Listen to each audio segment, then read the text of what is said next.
last week in the Eagles' win over Montana, wide receiver Cooper Kupp hauled in a career-high 12 catches. The Redbirds' Marshawn Coppridge has 12 straight 100-yard rushing games and is hoping to run his team into the semifinals next week. Illinois State faces Eastern Washington in the quarterfinals of the FCS Championships right now.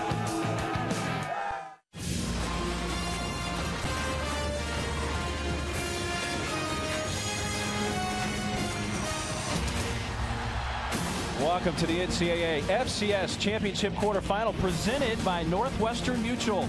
From a somewhat foggy Roos Field in Cheney, Washington, it's a matchup of the Illinois State Redbirds out of the Missouri Valley Conference and the Big Sky's Eastern Washington Eagles. So happy you could join us from Cheney, Washington, along with former NFL quarterback Jay Walker. I'm Mark Neely. Jay, the winner of this game is going to have to face the #1 seed New Hampshire next week. And oh yeah, that North Dakota State team still hanging around looking to make it 4 in a row. Well, to be the man, you have to beat the man, and the Bison are telling everybody, we've won 3 championships, we won a 4th one. Hard-fought victory versus Coastal Carolina. #1 seed New Hampshire with wide receiver phenom R.J. Harris. It's going to be very tough to go there and beat them on the road, but we're going to have the final spot punched here today as these 2 football teams go at it in what should be a fantastic football game. Well, if to be the man, you got to beat the man. For Illinois State, they have to beat Eastern Washington. They lost here on this field in the quarterfinals 2 years ago, 51-35. But what a fantastic opportunity to show where your program is compared to 2 years ago. 2 years ago, they might have come here and got starstruck, or maybe the color of the red turf called the Inferno might have gotten to them, but they're here to prove that their dream season is not going to come to an end here in Cheney, Washington. They've got a good opportunity. Well, somebody who's still around for Eastern Washington, their quarterback, Vernon Adams, once again a Peyton Award finalist. Vernon Adams Jr., the most prolific offensive weapon in all of FCS football. The only loss they had to an FCS team this year came when he was not starting. When he's in the lineup, this offense is dynamic. The vertical passing game on full display, his ability to extend plays makes this offense almost impossible to stop. They're the #1 scoring offense in all of FCS football. And for Illinois State, IU transfer Trey Robertson has been a huge lift for them this season. And Trey Robertson has gone under the radar a little bit because of the phenomenal season that running back Conference is having. But Trey Robertson's playing football at a very high level. He's starting to fully command this offense. And when you talk to the coaches, they tell you this offense can go as far as Trey Robertson can take us. Well, the head coach for Eastern Washington, Bo Baldwin, in his 7th season. Of course, he was the FCS Coach of the Year when they won the national championship back in 2010. And Brock Spack is the Missouri Valley Conference Coach of the Year this year. That breaks the string. Craig Bohl of North Dakota State, who of course left to go to Wyoming, had won the last 3 Conference Coaches of the Year. And Brock Spack, who played his college ball at Purdue, brings a very kind of Big Ten-ish mentality to his team, Jay. Yeah, Coach Spack has done a good job of really knocking on the door of being the premier program in the MVFC football conference. Fantastic. They've been playing second fiddle to North Dakota State for so many years. Now he thinks he has a team that can compete with the Bison on a yearly basis. And he said basically every conference game was like a playoff game in the Missouri Valley Conference this year. With all the playoff teams, they had 5. Now, there has been fog off and on. I'll be happy if it actually gets to partly cloudy at some time during the day, because the fog kind of lifts for a while, then it comes back. 40 degrees, which actually is fairly warm for this time of year in this part of the country. Let's take a look at our plan for success, brought to you by Northwestern Mutual. I think the game plan, if you're Illinois State, on offense, you must avoid the turnovers. Eastern Washington is one of the top 15 teams in turnover margins in the country. And maintain ball control. By doing that, you keep Vernon Adams on the sidelines. Defensively, you must contain the number of big plays Vernon Adams is able to accomplish. He's going to get his numbers, but try and limit the number of big plays he can get. Eastern Washington, they must protect Vernon Adams. They're going against one of the best front 4 defensive line they've seen all season long. And their defense, if there's a weakness on this Eagle squad, it's the defensive secondary. They've given up, on average, 271 yards per game. They can be exposed for big plays in the secondary. Well, Eastern Washington won the coin toss. They have elected to receive. They are, of course, in the red uniforms, and that's Illinois State in the white. Their senior kicker, Nick Ossaker, with Shaq Hill, redshirt junior out of Stockton, California, back deep. 3rd ever meeting, of course, as we mentioned at the top. They met here 2 years ago in the quarterfinals, a game that was won by Eastern Washington. Great to have you with us for this FCS quarterfinal matchup from Cheney, Washington. And we are underway. They look to keep it out of the hands of Hill, and it's a short kick taken at the 22-yard line. And still on his feet up to the 35, and a nice move to the 40. On a return by one of the upmen, Zamora. Great recognition on special teams, giving the Eagles great field position to start this contest. And the quarterback, Vernon Adams Jr. Quite simply, he gets it done. Look at the career numbers, almost 11,000 yards of total offense already in his junior season. He's going to rewrite many record books, and dare I say, will challenge the offensive records of one Steve Air McNair on the FCS level. Forte is the back, play fake. Here's Adams looking to throw on first down. Steps up, bumped into his own lineman, and then is brought down at the 39, and he will lose a yard. Tackled there by Teddy Corwin. Let's take a look at our impact players, Jay. You take a look at Eastern Washington. We know Vernon Adams is going to be a fantastic football player. He's going to get things going, but you must have help from the supporting cast.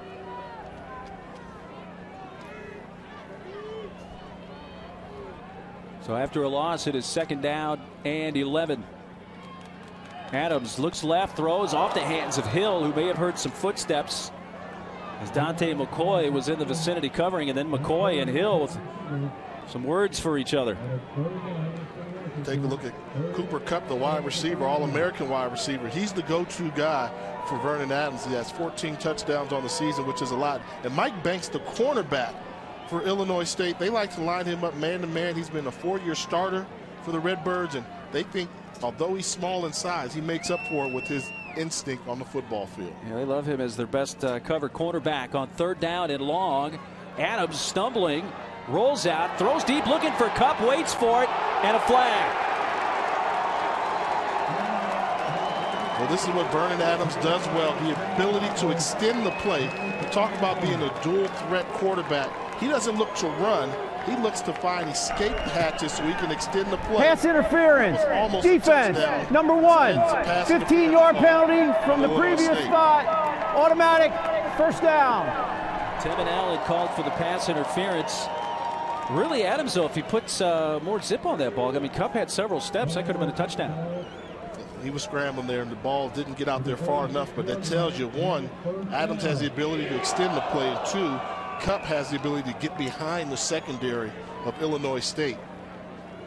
So the first down of the game comes thanks to penalty, because remember, that was a 3rd and long. And it's a first down at the Illinois State 46. Going to give Forte a chance to run it for the first time, looking to stretch, and grabbed by the jersey. Pat Meehan with the tackle. And in talking to the coaches, you almost had the feeling that Illinois State was willing to sacrifice the pass coverage in order to make sure that Quincy Forte didn't get off to a good start. They say when they took on the Eagles 2 years ago, the running game really took them by surprise.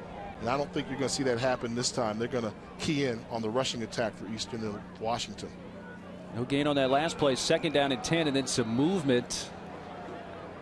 Looked like on the right side of that line for Eastern Washington. Offense, number 66. 5-yard penalty, second down. That's the right guard, Thomas Gomez, who moved early.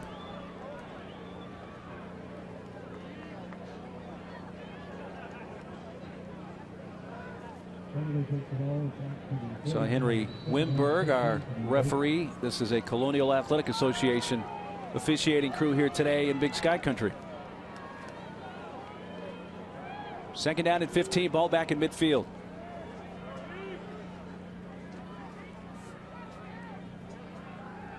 Adams throws a strike. Kupp up to the 46-yard line, what was the original line of scrimmage prior to the false start penalty, and a gain of about 5. And the catch for Kupp.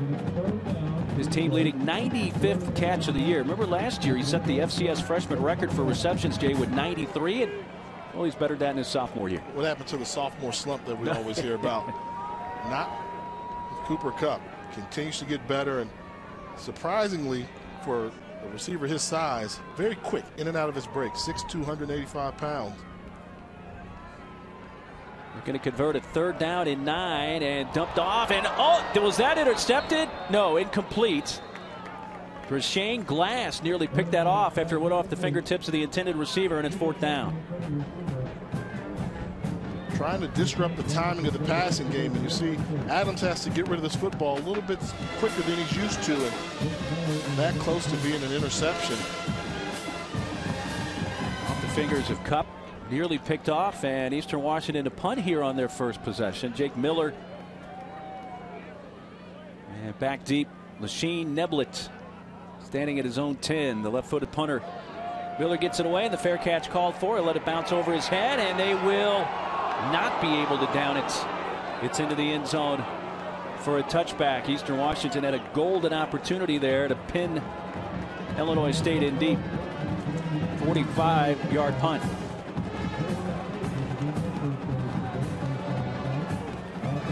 Well, he spent several years at Indiana and decided to transfer down to the FCS level, and what a find he has been for Illinois State. Been fantastic. Had to share time last year at Indiana. Decided to make a move, and there was some thought that he would have to share time here at Illinois State, but he took over the offense quickly and is really playing football at a high level, particularly with the read option combination of he and Coppridge in the backfield. O'Shaughnessy went in motion. Coppridge gets the carry straight ahead, 30, spun down at the 32-yard line. So on the first offensive play of the game for the Redbirds, it's a 12-yard pickup for Marshawn Coppridge. And I was really impressed with Marshawn Coppridge. You see the numbers, which are phenomenal, over 1,800 yards on the year before. A man of his size, he runs so hard, and yet he has quick feet. Almost able to step out of that tackle, gets his momentum going to the line of scrimmage in a hurry, but still has a shiftiness about him that you don't find in many physical runners. In motion goes Neblett. Keeping this time, Roberson makes a cut on his feet to the 40. Another move, and he has another first down, it looks like, all the way up near the 42-yard line. A 10-yard run for Roberson, and already we see the combination of Coppridge and Roberson. They get used to it. You're going to see this over and over again. You've got an 1,800-yard runner in Coppridge, and then you bring in Roberson, who already has 700 yards rushing on the season, to go along with 8 touchdowns. They're the number 1 and 2 rushers on this team, and number 3 is somewhere in the far distance. When the ball's on the ground, one of these two will have it, and they're very, very difficult to tackle in open space. First down, Illinois State on their first possession from their own 42. And Robertson pulls it down. He runs again straight ahead. Tumbles down at the 48-yard line. Gains about 6, tackled by Samson Ebukam. You just have the feeling that these quarterbacks are going to elevate their play. I mean, as a former quarterback, I know when you have somebody on the other sideline that maybe gets a little bit more notoriety than you have, more publicity or press, that makes you raise your game. And you can tell Trey Roberson's running with an extra pep in his step. And he and Vernon Adams, they're going to have a nice, good old-fashioned shootout here on the Inferno. Roberson goes under center on second down and 4. Hands off. Coppridge fights his way forward. He's close to the first down near the 48-yard line of Eastern Washington. Let's take a look at our impact players when the Redbirds have the football. You see what Coppridge can do. You see those yards, but he also has 22 rushing touchdowns on the season, 6.1 average per carry. And Tevin McDonald, the free safety, son of former NFL player Tim McDonald. He's the third lead tackle on the squad. He's an NFL talent. He has to be very active in his run support today. Well, they marked him a little short of the first down, so it's 3rd and less than a yard, and the handoff goes to Coppridge, and he has it easily up near the 45. First down, Redbirds. This is the type of drive that Illinois State had to have. Establish control of the line of scrimmage. Coming out of the Missouri Valley Football Conference, they're known for being physical, for having the ability to run the ball, and they have not disappointed thus far. The offensive line up front doing a fantastic job getting it done. First 5 plays have all been running plays for Illinois State. Let's see if they decide to throw on first down. They do so. Robertson hits his man at the 40-yard line, and then immediately slipping and falling is Neblett. He gains close to 6. Sheen Neblett, who's a senior out of Madison, Wisconsin. Second team All Missouri Valley Conference this year. Also a contributor on special teams for the Redbirds. We had a game here 2 years ago at Eastern Washington. 6 catches, 101 yards, and a TD. But he's one of the veterans that have returned Try to erase that bad memory from the quarterfinal loss here 2 years ago. Roberson, time to throw across the middle, and that could have been picked off. Incomplete at the 35. A flag is down. That was Ronnie Hamlin. Had a chance to pick it off. Always easy to pick out Ronnie Hamlin on the field with that hair. See, Roberson gets rid of the football. Great job undercutting the route. Roughing the passer. Defense number 67. Hit the quarterback below the knee. 15-yard penalty. Automatic first down. Well, a costly mistake by the true freshman nose tackle Dylan Donahue, number 67. You see, they made it clear with the call. Hit the quarterback below the knee.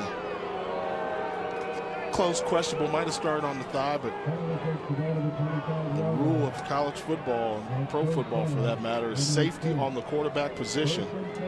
Call that the Tom Brady rule, right? From a few years ago, and that how that really started? I think it's a good rule. I mean, you have a quarterback in a vulnerable position trying to throw the football. Well, a first down for Illinois State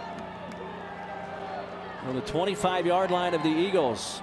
Robertson to the sideline, and a catch is made by Cameron Meredith, the wide receiver. Meredith's an impressive target, 6'3", 200-pound senior with his team-leading 52nd catch of the year. Big target. Nice average yards per reception. And it just works. When you look at this offense, and when we talk about Eastern Washington's offense, this is an offense for Illinois State that averages almost 39 points per game. They run the ball very well, but they throw for almost 224 yards a game. Well, no John Robertson, a quarterback for Villanova. They're down 3 in the fourth quarter to Sam Houston State. This is Coppridge inside the 15. Sam Houston State versus Villanova game. Casey Keeler, longtime coach at Delaware. Now he's at Sam Houston State, taking on an old CAA foe. So maybe the Bobcats have a little advantage going on the road, taking on Villanova. And as you mentioned, Villanova without the services of Robertson due to concussion. Things aren't looking so good right now for the Wildcats. First down, Illinois State from the 13, handoff, and that time Coppridge tackled for a loss. Micaiah Zamora and Ronnie Hamlin, number 39 there. Hamlin will be all over the football field. But you get the feeling that whenever they decide to do a long backfield action like that last play there, the speed of the Eastern Washington defense will take over. I think the success running the football for Illinois State's going to be running the power game with that zone read, make one cut and go. 10th play of this initial drive for the Redbirds. Keeping Roberson looking towards the end zone, throwing high, incomplete. His receiver was double covered there, Cam Meredith, with Rashad Wadu, one of those there on the coverage for the Eagles. Fake the zone read, they're not full. Good job of dropping into coverage, and you see, they have to find a different place to go with the football. That's McDonald and Wadu with great coverage on the receiver. Third down at 11. They converted a third and short earlier on the drive, but this is their first third and long from the 14-yard line.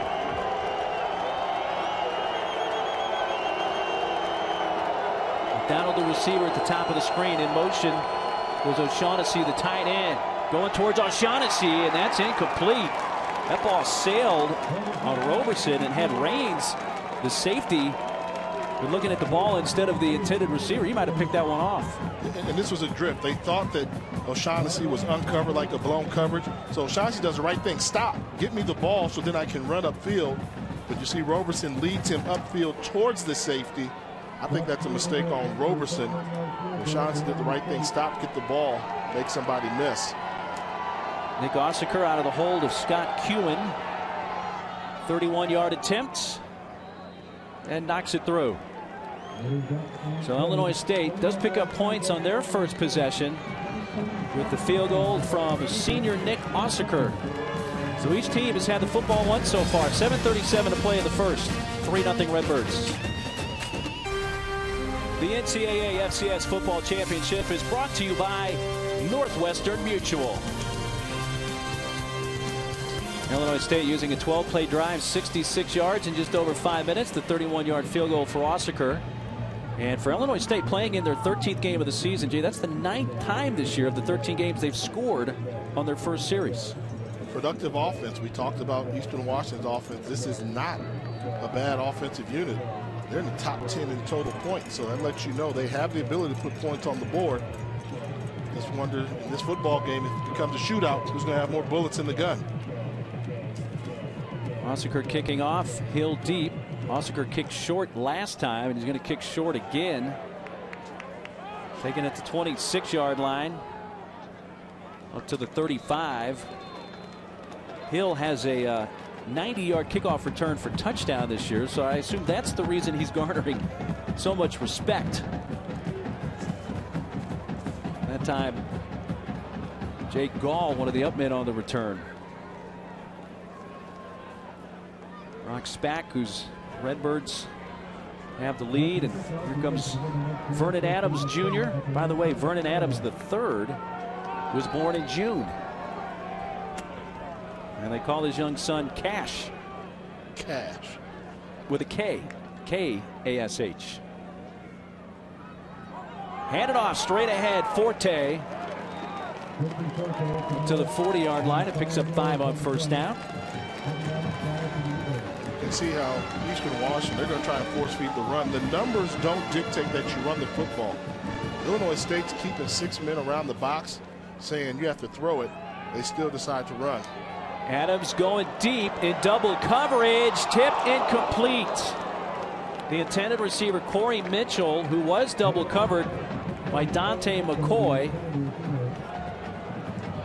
That's what you have to love about this offense. So often you see horizontal passing games. They utilize the vertical passing game. They're going to take deep shots down the field to try and hit the home run.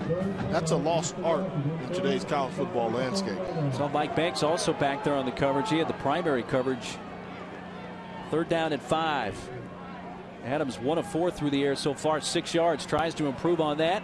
Does what he does so well, extending the play, and a first down strike across midfield. That ball comes loose, and Illinois State says they have it. That Kendrick Bourne, after the catch, coughed it up, and the Redbirds do indeed take over at their own 45. A good job by Adams of extending the play, but a fantastic job punching the ball out by Mike Banks. You can see Adams extend the play, and after Bourne makes the catch, great job of punching that ball from behind. So the turnover gives it to Illinois State with excellent field position at their own 45. So an early turnover here with 6:55 to play first quarter from Eastern Washington. Roberson throws on first down. Quick strike out to midfield, and that's Meredith who's out of bounds at the 49 of Eastern Washington. Averaging over 76 yards receiving per game is the senior out of Westchester, Illinois. Guy who's a former quarterback. That's 6'3" size. With a good day today, Meredith would go over 1,000 yards receiving. Came in at 907. You see how well the Redbirds have done in the first quarter this year. Coppridge bangs around up near the 45, close to another first down. You're seeing the Eagles get penetration on the defensive line, but Coppridge has the ability to run through arm tackles. Even though contact is being made in the backfield, his forward lean is able to pick up positive yards. That last play is a perfect example. They had his number called, but could not bring him down, setting up 3rd and 1. Illinois State 1 of 2 on 3rd down. They converted a 3rd and 1 on their first drive. Did not convert a 3rd and 11 and settled for the 31-yard field goal. 3rd and short here.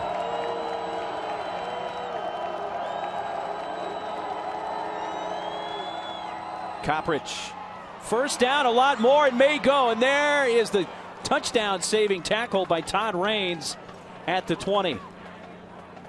Great job schematically. They brought an extra offensive lineman in on the left side, give you the ball up the middle with a cut lane you over pursue on the right side.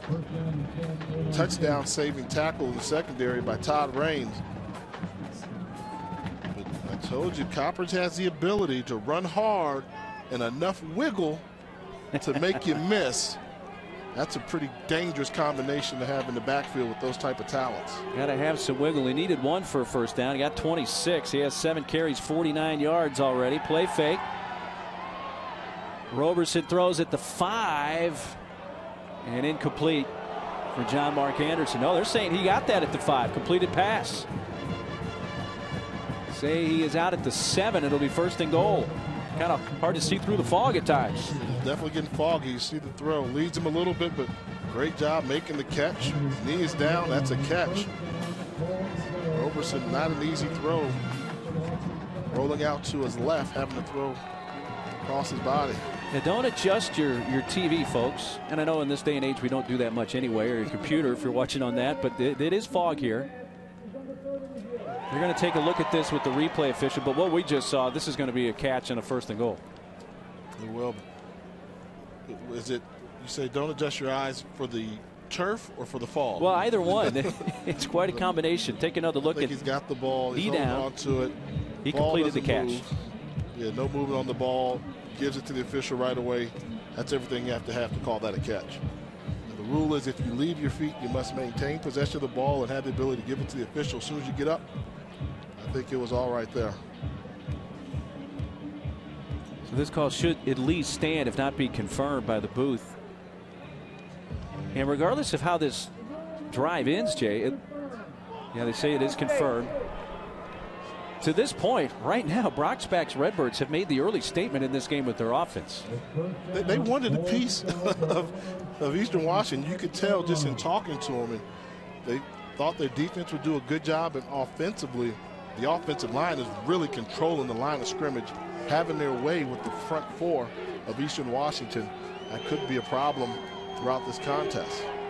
First and goal, Redbirds at the 7. Coppridge stretching it out, running right, using that speed, gets to the edge and skips near the pylon. Is he in? That's yes, touchdown. And you know what I like about that run? That was a very tough run he had. He made it look easy. He threw 3 or 4 shakes in there for the threat of turning upfield. Take a look. Watch him give a wiggle here, get outside, give another wiggle here, get outside, find the pylon. Great runners know how to get to the end zone. And Marshawn Coppridge is showing he's a great runner. His 23rd rushing touchdown of the season for the Missouri Valley Conference Offensive Player of the Year. Nick Ossaker's point after makes this a 10-0 game with just under 5 minutes to play in the first quarter. Well, right now, the home crowd, the home team, perhaps a little stunned. Coppridge with a TD run. 10-zip Redbirds. 10-0 Illinois State. 4:57 to play first quarter. As head coach Brocksback's team out to the lead in this football game, this quarterfinal. With this run for Coppridge, he breaks the Illinois State single-season record for all-purpose yards, passing Pierre Rimbert, who had the record of 1,909 yards back in 06. And Coppridge has passed that and also moved to 3rd on the all-time career rushing list for the Redbirds. And just a 5-play drive. The dream season for Illinois State continues. They've set a record for most victories in the season already. 11-1 during the regular season. Now they've got the most total victories in the season, and they want to keep it going. Right now they're off to a good start here in Cheney. Keep it away from Hill, taking it the 20-yard line and advance to the 31-yard line. That time, Avili, the Elkmen with the return. Whoa. Sam Houston State takes out the 6th seed Villanova. Again, Villanova did not have John Robertson, their quarterback, due to concussive symptoms, which kind of came on late. It just sprung up today that the news that he would not start. Yeah, he had the symptoms, and you have to do the right thing. It's all about health. But give credit to the Bobcats going on the road, knocking off Nova, a team that has FCS experience. Well, you don't say the team name Sam Houston State very loudly here in Cheney, Washington either, do you? No, that's off the hands of Cup. They knocked off these Eagles, not last season, but the season before last. Like that was right after they beat Illinois State here. Then they lost to Sam Houston State. Vernon Adams says he's just happy, missing 4 games this season, to still be in this Peyton Award finalist list. I mean, I think if he stays healthy, I think the consensus is he walks away with the Peyton Award. He's even having some Heisman Trophy consideration with this performance he had versus the FBS opponents. But I still think his numbers are high enough up there. I think it's his award still. On the delay, Forte. See with the spot, he may have the first down up at the 41-yard line before he's tackled by Teddy Corwin.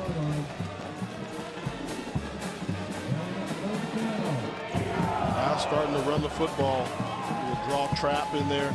Good job by Forte. Lowering the shoulder pad level and picking up the first down. Now, I assure you, once you see that, now you're going to start seeing Illinois State go back to their base defense. 4-3, keep 7 men around the line of scrimmage. Really challenging Eastern Washington to throw the football. Adams looks to take him up on that challenge and throws high over the head of Kendrick Bourne. Mentioned he missed 4 games. Adams broke his foot in the Idaho State game on October 4th. He missed 4 games: Southern Utah, Northern Colorado, the loss at Northern Arizona, and the North Dakota game. And so far today, just 2 of 7 through the air. Frame that shot. That 2 for 7. Not going to last very long. Oh, I promise you it won't.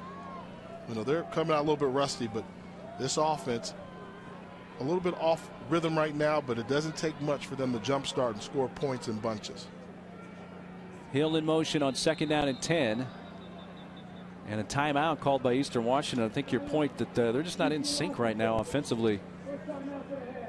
I think you have to give credit to Illinois State. They've been able to disrupt them right now, and right now the Eagles of East Washington take a timeout to find their comfort level. NCAA FCS Championship quarterfinal presented by Northwestern Mutual. 4:15 left first quarter.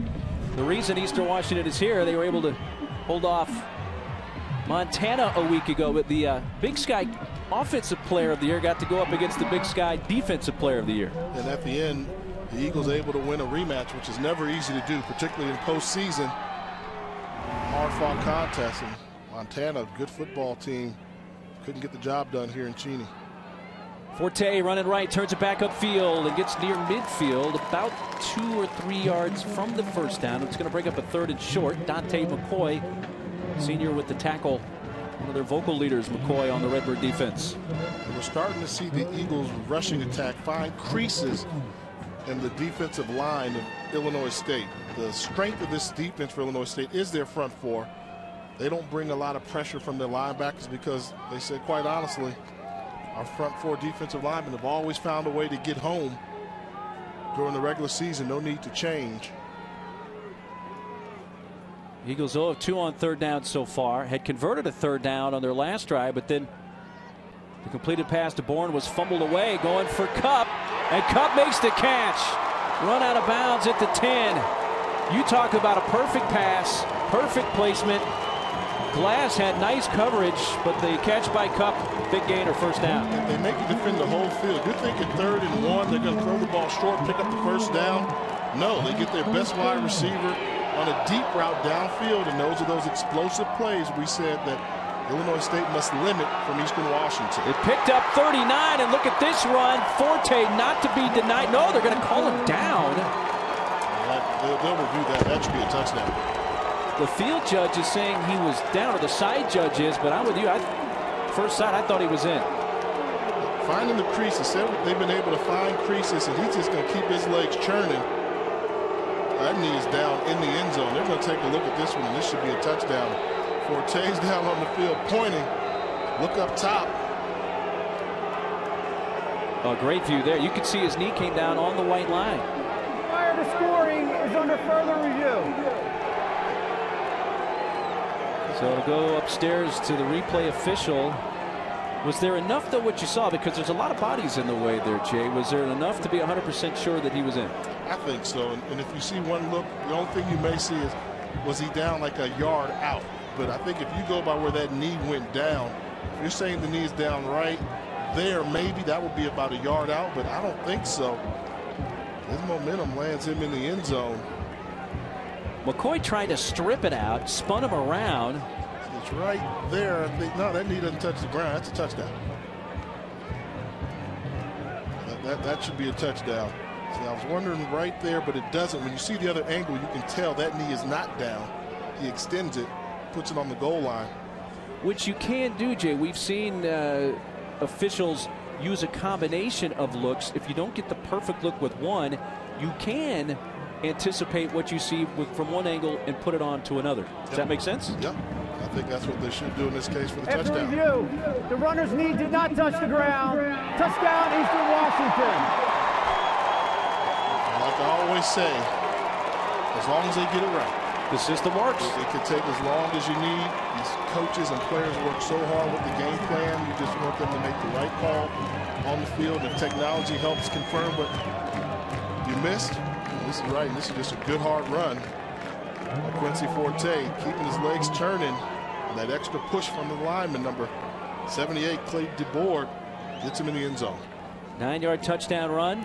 Forte's 9th rushing touchdown of the season, and the point after for Tyler McNanny is good.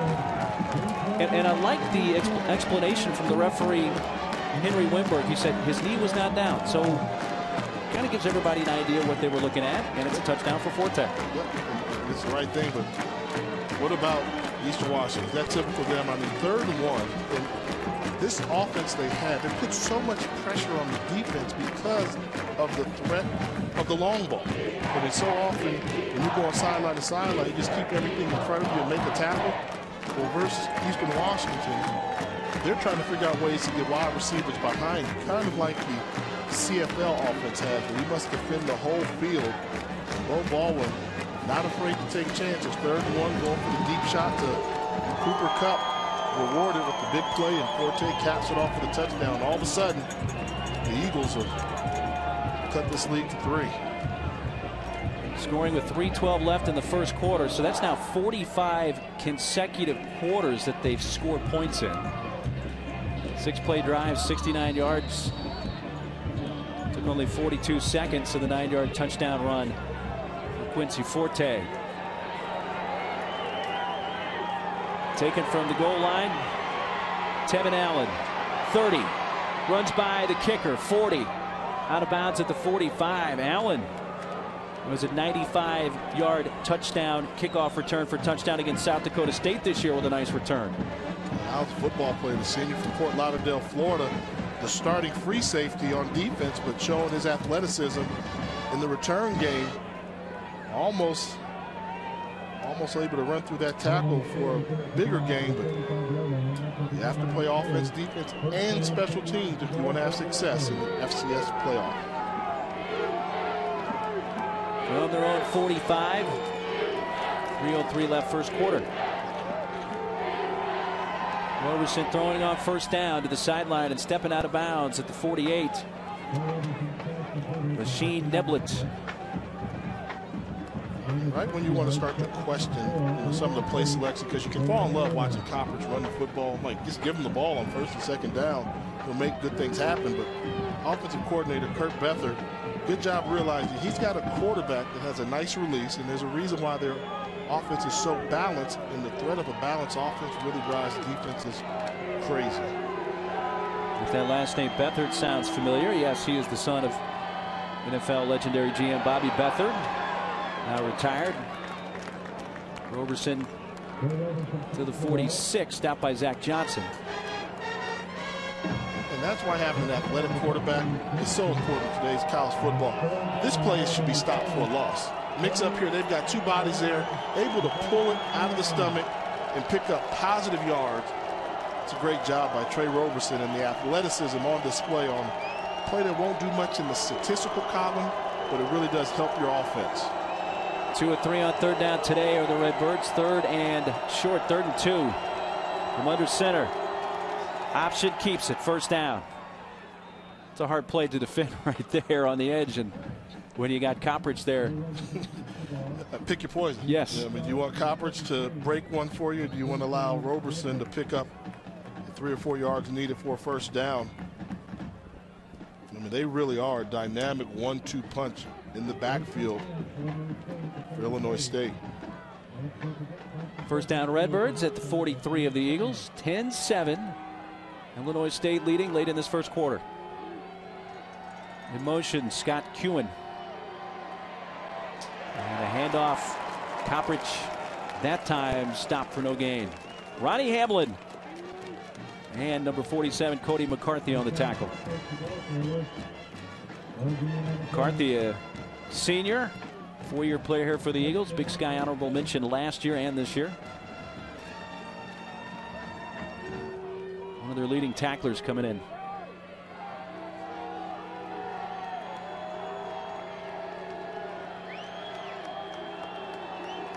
Shaughnessy in motion.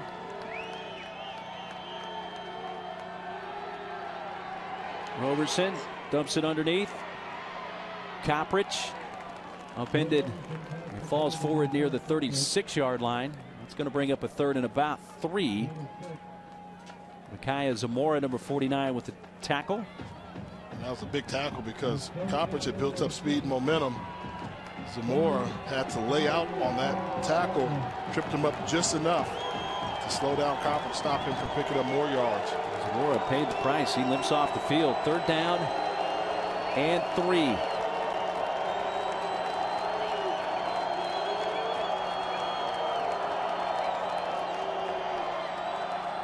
Roberson, 1st down catch at the 30. Cameron Meredith. You know, he came to the near side here and he made that throw, Jay. He released it really before Meredith had made his final cut. He's got a nice quick release and he feels comfortable in the pocket. I think when we talked to all the coaches, they said they were surprised at how good a passer that Roberson was. And when you watch him in the warm-ups and on film, very, very quick release, able to get the ball to his receivers quickly. Takes us to the end of the 1st quarter. Field goal and a touchdown. Gave it a early 10-0 lead to the Redbirds, but Forte's 9-yard run has made it a 3-point game at the end of 1.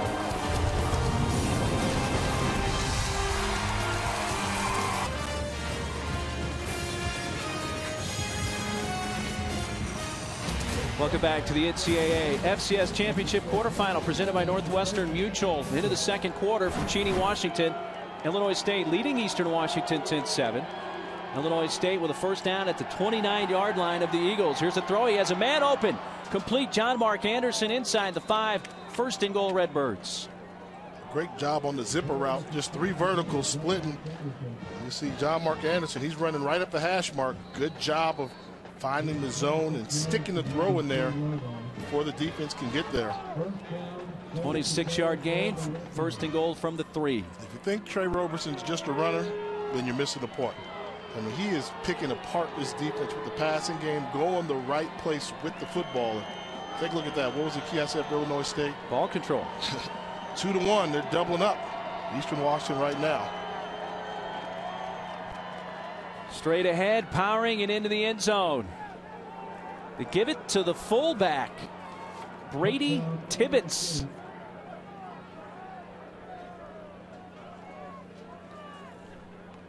Good job just pounding the ball in here. We're going to go with the little quick flip option. And Tibbetts is in the end zone for the score. His 1st carry of the season gives him his 1st rushing touchdown of the season. So a bit of a surprise. They gave it to Tibbetts. He scores from 3 yards out, and the point after knocked through by Nick Ossaker. A little deception. You have a running back that has, what, 22, now 23 touchdowns on the year, and a quarterback that has 8 touchdowns rushing, and you decide to go fullback. So back to a 10-point lead for Illinois State. Eagles about to get the ball back. Let's take a look at their last drive when they finally found some points, and a lot of it thanks to Quincy Forte. Yeah, Forte found some creases, and this was a big on 3rd and 1.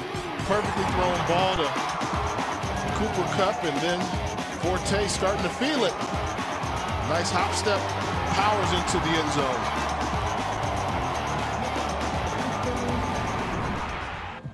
Last drive for the Redbirds, 8 plays, 55 yards in a little under 4 minutes. 1st touchdown of the season for the fullback, sophomore Brady Tibbetts out of Mineral Point. Look at the roster for Illinois State. And no question, Jay, Brock's back. You got a lot of Chicago area kids. I mean, it is a upper Midwestern dominated recruiting area. And he said for this program to be successful, they must dominate the Chicago area. And He said, I have a formula for that. He was the top recruiter at Purdue University for a number of years. And he said he was able to get Chicago kids to come to Purdue. Why not get them to come to Illinois State? The first 3 times that Osseker's kicked off, they've kicked short to keep it out of the hands of Shaq Hill. So if you're one of the upmen, you got to think, I got a chance to make a return here. And that's going to be the case again. Taken at the 18-yard line. And fumbling, or keeping possession, but stumbling forward to the 35. That's Havili once again. That's the second time he's had a return today. So they are avoiding Shaq Hill at all costs. And gives Eastern pretty good starting field position at the 35. That's a stash. That's, you know, it's Illinois State. I mean, Chicago, that's that Bucky stash. Oh, that's right a blue-collar stash, baby. That's a young Mike Ditka right there. That's a Ditka, that's a Buckus, that's an Illinois stash right there.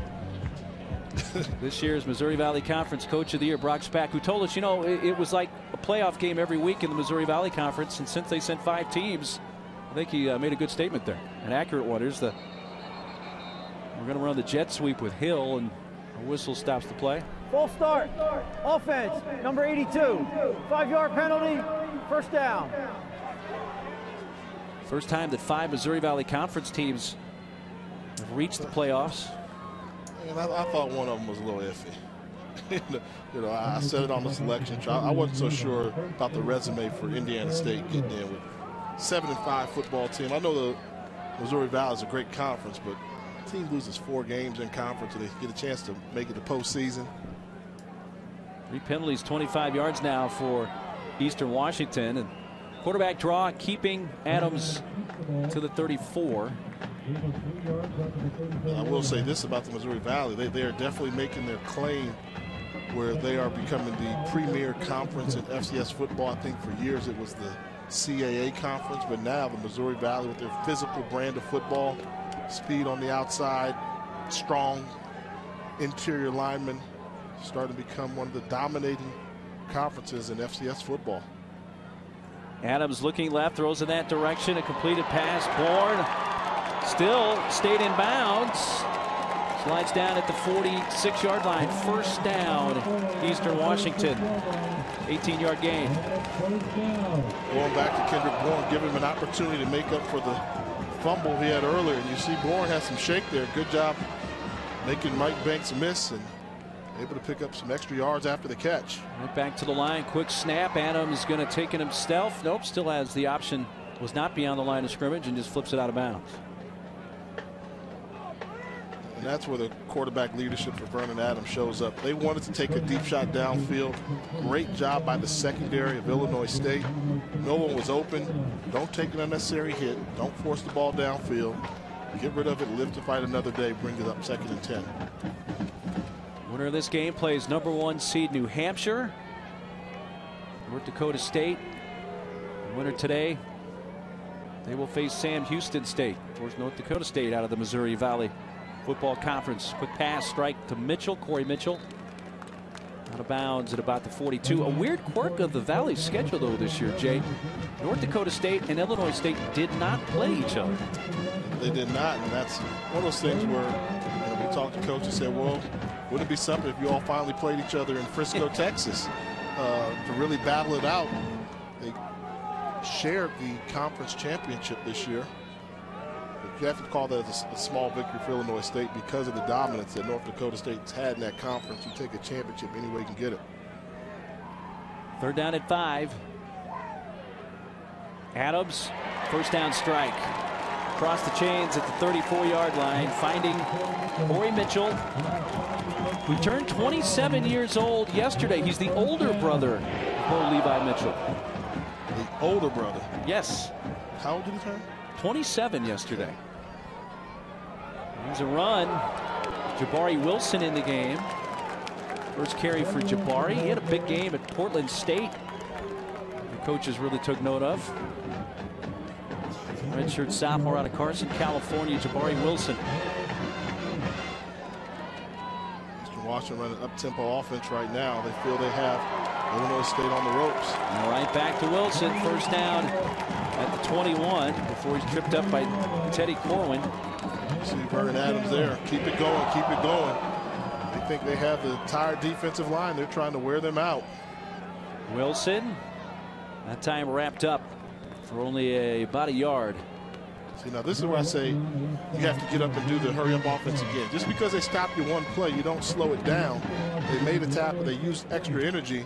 Don't let them take their time getting up, because if you look at the defensive line for Illinois State, they have all their hands on their hip. They're tired. I would keep the up-tempo so it works more. Instead, take your foot off the gas pedal. You give them 15 seconds worth of rest. You get Forte back into the game at running back.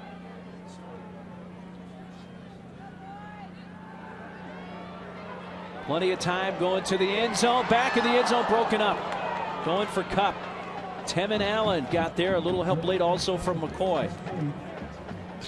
That was a fantastic play by Tevin Allen. How does Cooper Kupp manage to get behind the secondary over and over again? And Allen, great recovery, able to get a hand on the football, but you know that they're going to go deep with the football, but yet Kupp finds a way on a continual basis to get behind the secondary. 3rd down and 9. Timeout. Timeout Washington called by the Eagles. Second timeout for the half. So they have just one remaining. So we'll step aside with 11:18 to play in this first half from Cheney, Washington. It's a 10-point lead for Illinois State. 17-7, Illinois State on top of Eastern Washington with 11:18 to play first half. 10th play of this drive coming up here for Eastern Washington. The drive began at their own 35. They face a 3rd and 9 in the 20 of Illinois State. Adams pressured, steps up, throws towards the end zone, broken up, almost intercepted by Pat Mee, the middle linebacker. And Vern Adams is not particularly sharp today. This is a missed throw. Does a great job extending the play. But Wimberly is open. If he leads him out front, that's possibly a touchdown. Instead, allows Meehan to come back into the play and deflect the pass. So a field goal attempt.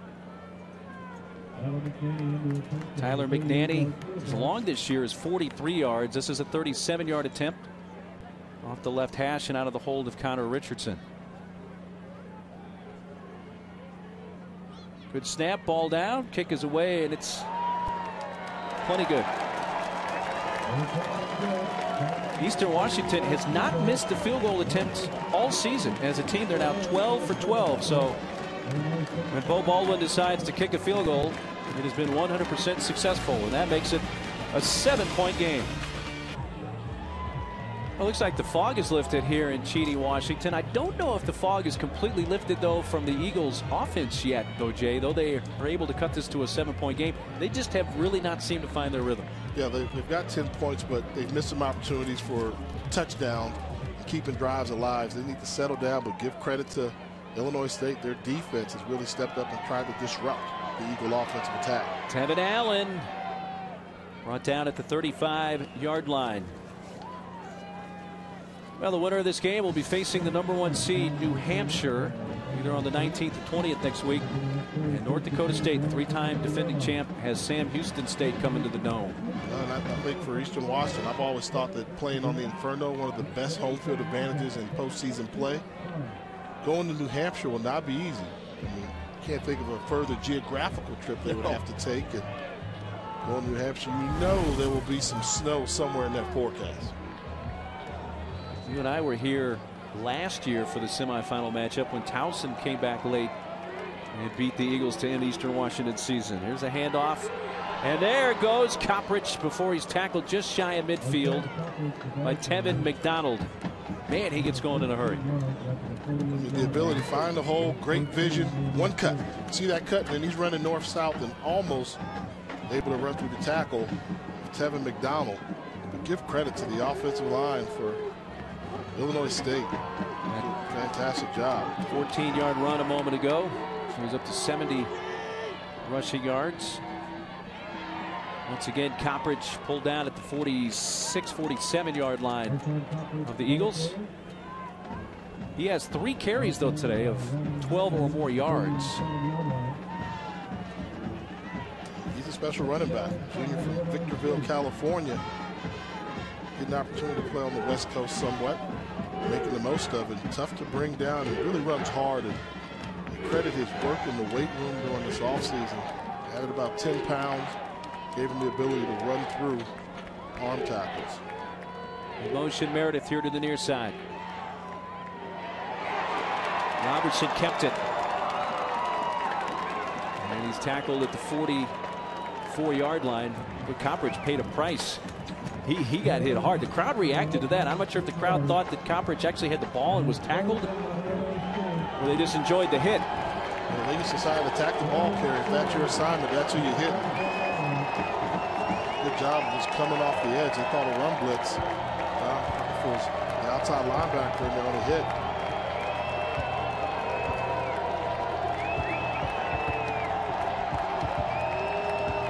Third down to 2. Got to watch the play clock. It's down to 4. They're going to have to use a timeout.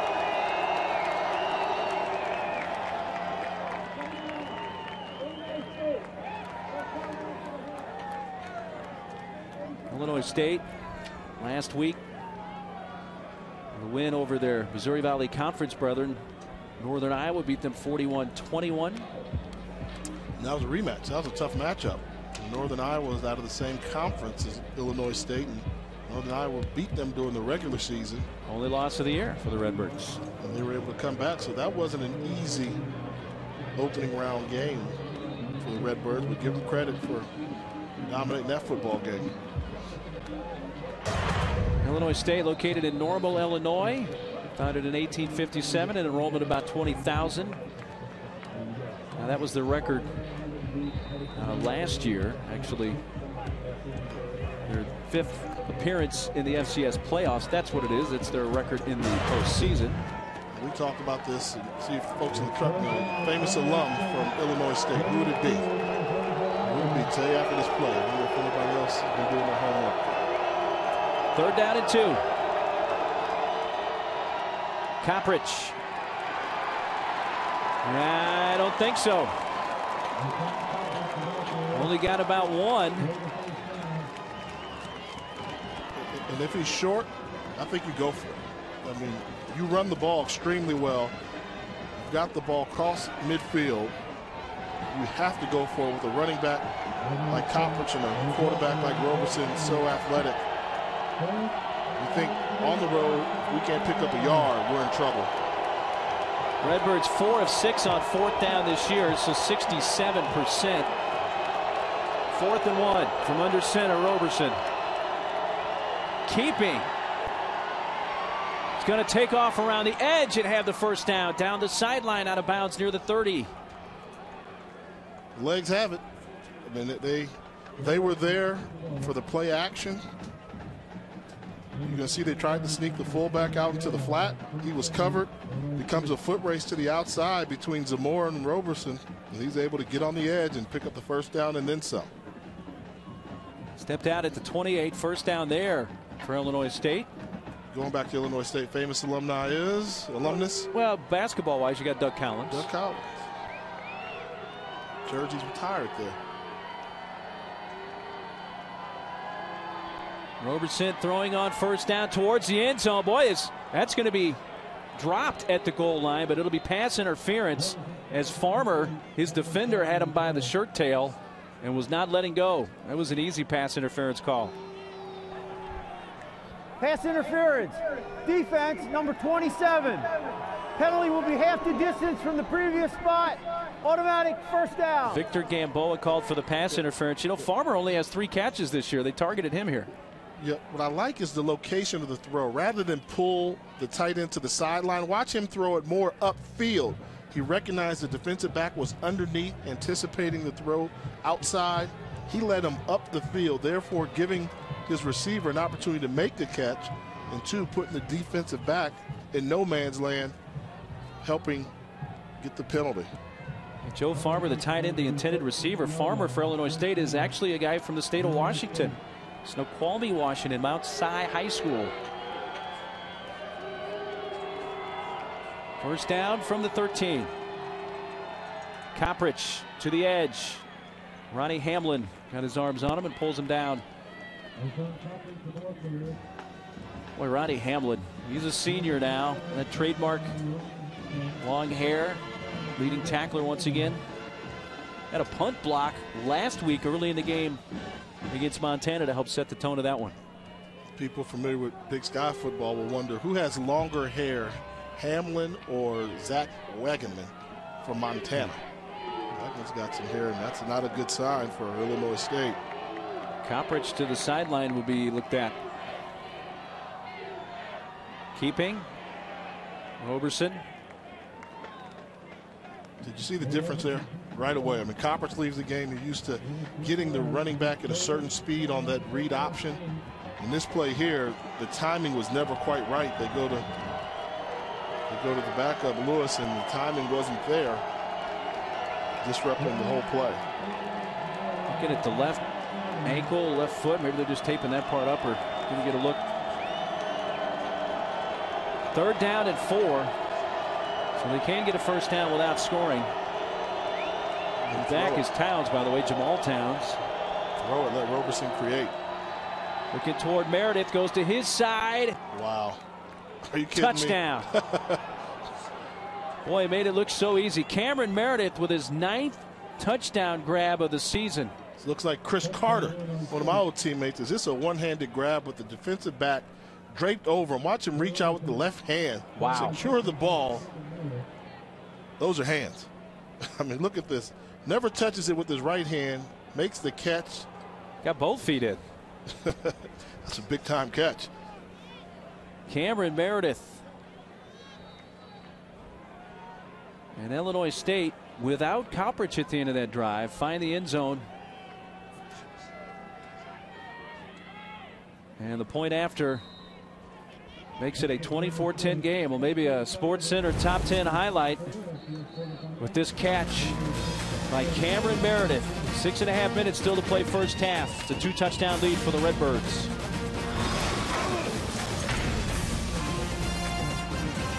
8-play drive, 66 yards in 4.5 minutes, and Illinois State has scored on every one of their possessions so far today. They lead it by 14. Let's take a look at the 7-yard touchdown catch for Cameron Meredith, and a Sports Center top 10 nominee. Boy, that's as good a candidate as you'll see. You see how the right arm just stays completely still. He was using that to shield the defender off. And this is just all great hands and concentration. A la Chris Carter. And then he does a nice little flip of the ball, saying, yeah, had it all the way. That's why he gets style points, because he made it look so easy, like, oh, no big deal.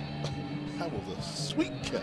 Well, the Eagles defense came in averaging 29 points allowed per game. They've given up 24 already, and on the 4 possessions for the Redbirds, 3 TDs and 1 field goal. So they haven't been stopped yet. The Hill comes up to take this one at the 19 and advances all the way to the 43. So we finally see him adjust a little bit to those short kickoffs, and Hill does get a chance as he came up to field that one at the 19. I was worried because they kept having the up men field the short kickoffs. That's a recipe for disaster, having them continue to run the football. So I like the adjustments. Sneak Shaq Hill up a little bit closer, and you see what he can do when he gets the football in his hands. Well, no question, Jay, the onus right now on the Eagles offense and Vernon Adams to put together a good drive here. And that's a smart game plan. If you're Illinois State, they've got an offense that's dreaded. Put a little pressure on their offense and make them score, and make them have to score playing from behind. Forte for about 4 to the 46. Stopped by defensive end David Perkins. Well, Montana last week really got in the face, or at least tried to, of Vernon Adams. I mean, Montana's got Zach Wagner, who got a chance to win the Buchanan Award, which is the outstanding defensive player.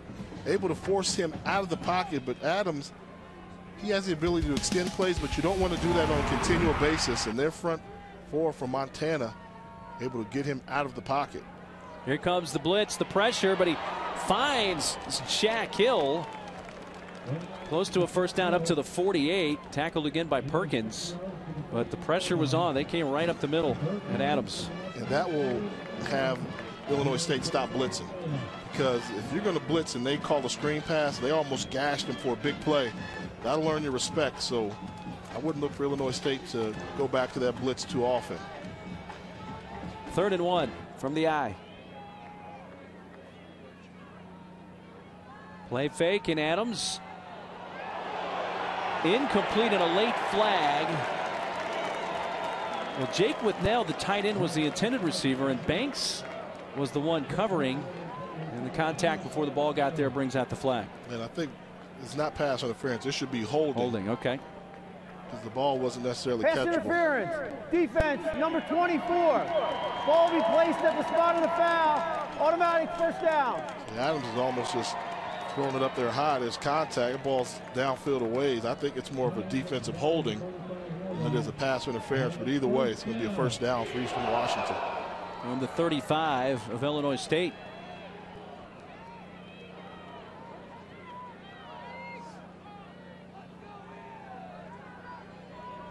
Adams pump fakes. Now he's got his man wide open into the end zone, waiting on it. Touchdown.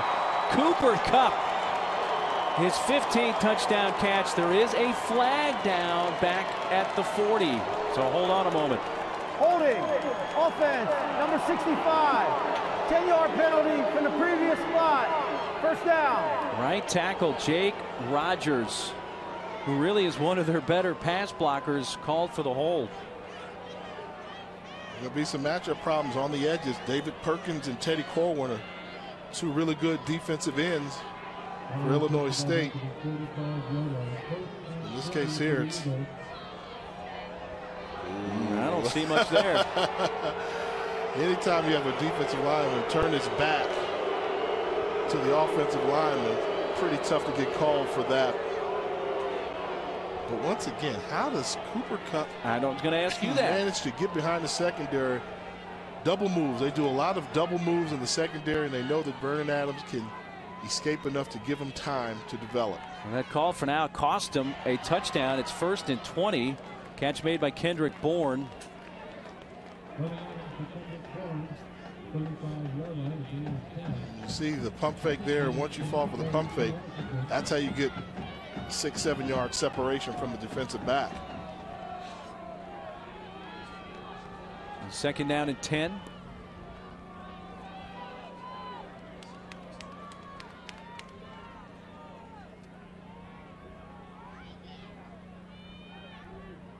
Quick throw to Kupp here on the sideline.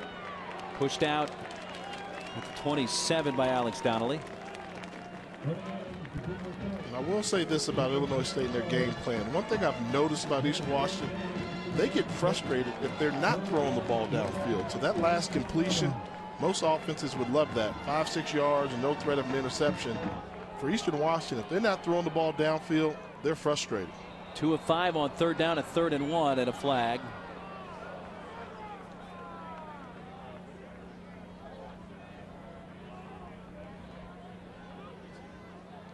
See if a 3rd and 1 turns into a 3rd and 6 or a first down here. False start. Offense, number 72. 5-yard penalty. 3rd down. Aaron Neary, left guard, one of their better run blockers. Moved early. 6 penalties, 55 yards against the Eagles, and it's a 3rd and 6.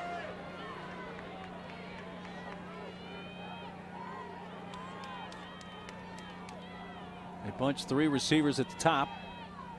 Handed off though, and Forte stopped short at the 27-yard line. Dante McCoy.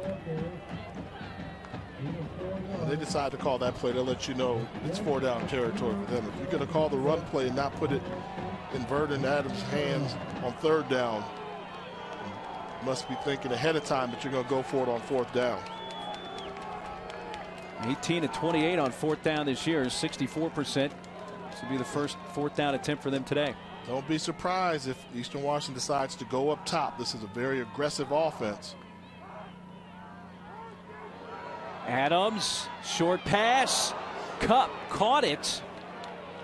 It will have the first down. Well, I don't think that's how you exactly draw it up, but it is going to move the chains for Eastern Washington. Wow, great concentration. This is a run-pass option all the way. He's going to run it. Defender comes up, tips the ball, and Kupp does a great job coming back, readjusting, and making the grab. Alex Donnelly was the one who tipped it for Illinois State, but Cup with the concentration, and I think they're going to call a timeout here. Illinois State. Illinois State. They use their first. Second timeout for the half. 30-second timeout. So they're going to have one left, that being their second, with 3:04 remaining in this first half. Good look there at Bo Baldwin about the job that he's done here at Eastern Washington, and I know the fans here will be happy to know he is not going to Montana. There was some speculation out there that he would go to Montana, and he was pretty clear saying he's not leaving Eastern to go to another FCS program. Well, the 2014 NCAA Division I Football Championship continues next weekend with semifinal action on December 19th and 20th. Both games will be on the Watch ESPN app. For more information, go to ncaa.com, the official online home for all 89 NCAA championships. You see Coach Brocksback on the other sideline. He said he's not leaving to go to a Big Ten school yet. I was reading some things. He said he wouldn't leave now, but he said Big Ten, that's the home where he's from. He said he thinks the people would understand if that opportunity would arise, but he's doing a great job in the program. Forte to the 20, picks up about 3, but Paul Chryst coming back to Wisconsin after Anderson left after just a couple of years. You can always go home, right? Yeah. Second down at 7. Important drive here for the Eagles with time winding down in this first half. Down by 2 touchdowns.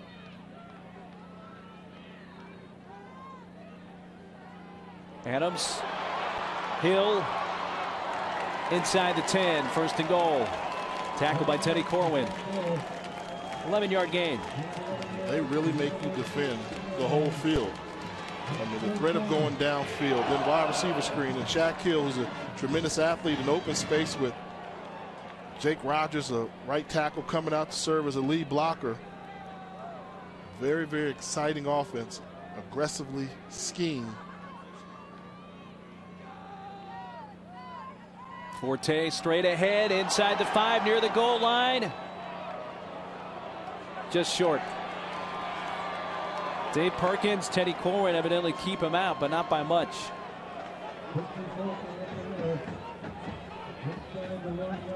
Yeah, they're finding those creases on the inside. Great job by Jace Budarak, the center, number 59, sealing the middle of the field. And I think in this case he is just a little bit short this time.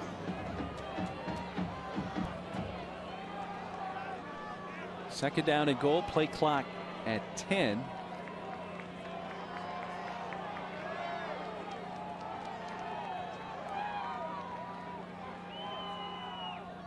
Give again, Forte, but that's bottled up. I say that, but with some extra effort, nearly got in again. Braden Prate, defensive tackle with the stop. Here's Mike Banks again. Good second effort by Forte. Seems as if he's going to be stopped maybe a yard or 2 short. Watch the spin. So he's 2 yards short, but watch the spin. Not able to finish off the tackle, and he almost gets that ball to the end zone. 11th play of the drive. Remember, a holding call kept a touchdown pass off the board on this drive. Go power with the fullback. Hand it off. Jabari Wilson into the end zone. Touchdown, Eagles.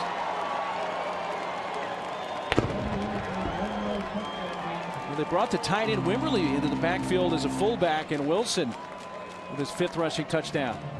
And they say he's been a pleasant surprise, his ability to run hard nose, starting to create a niche as a red zone runner. But that's something you reserve for the running backs that hit the holes a little harder than typical running back and protect the football. Tyler McNanny, point after, out of the hole to counter Richardson.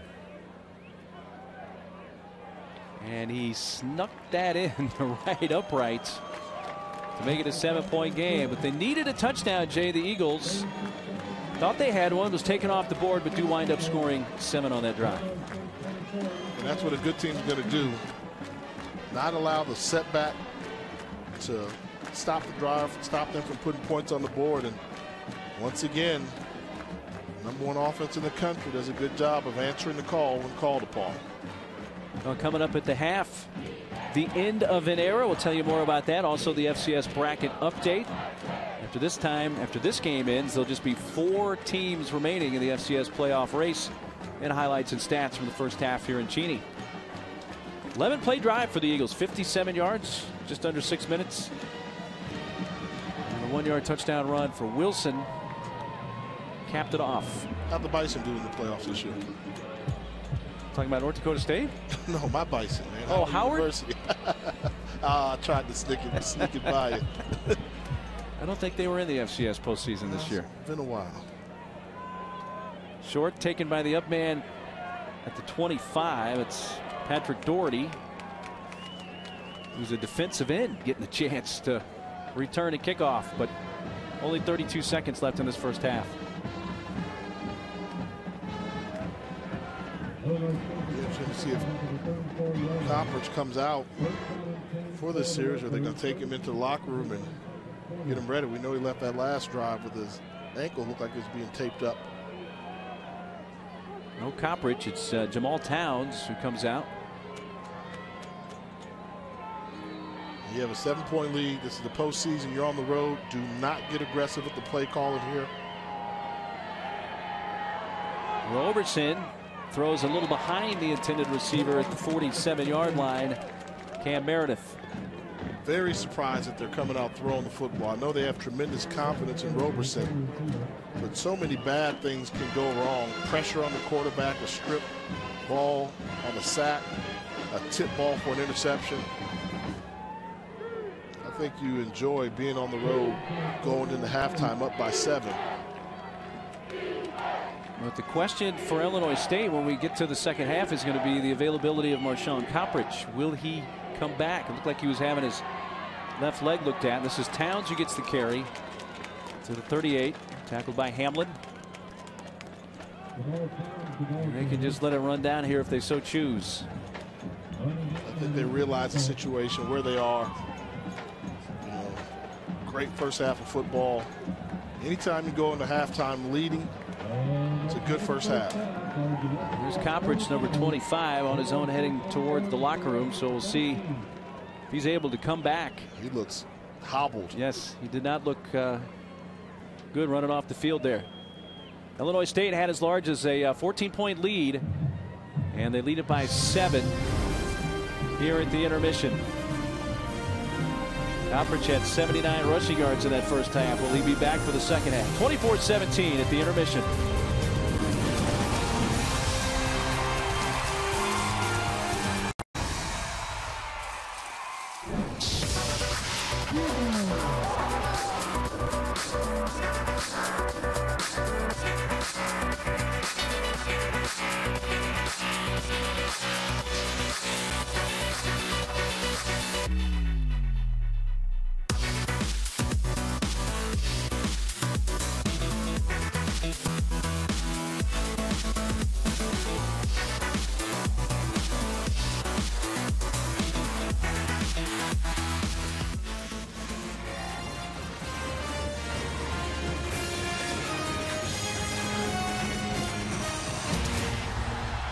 Welcome back to the NCAA FCS Championship quarterfinal presented by Northwestern Mutual.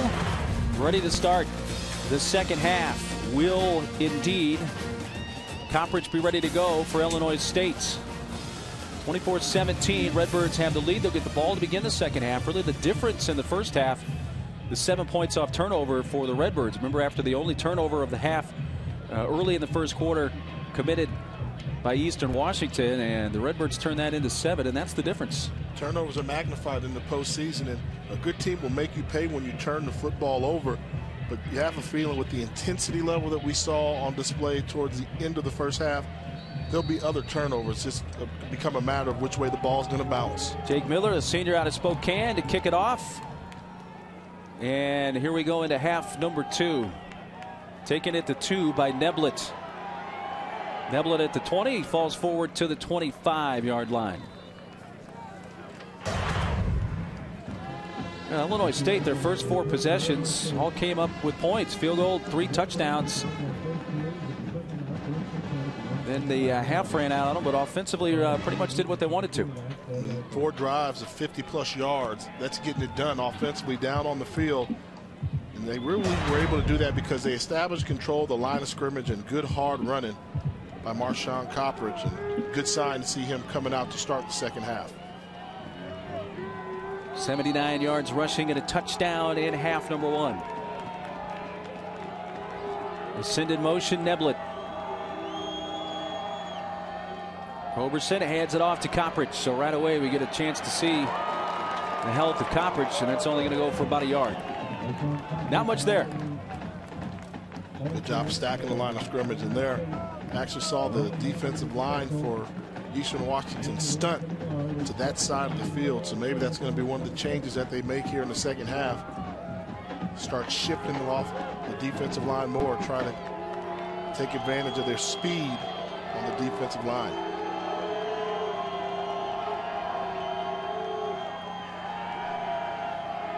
Roberson across the middle, a strike to the 30-yard line, and advancing for the first down all the way up to the 39 is James O'Shaughnessy, the tight end. They finally get him into the mix.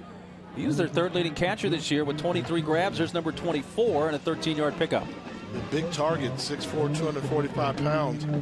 The senior has nice hands, averages 19 yards per catch, so it's a good thing to get him involved in their offense.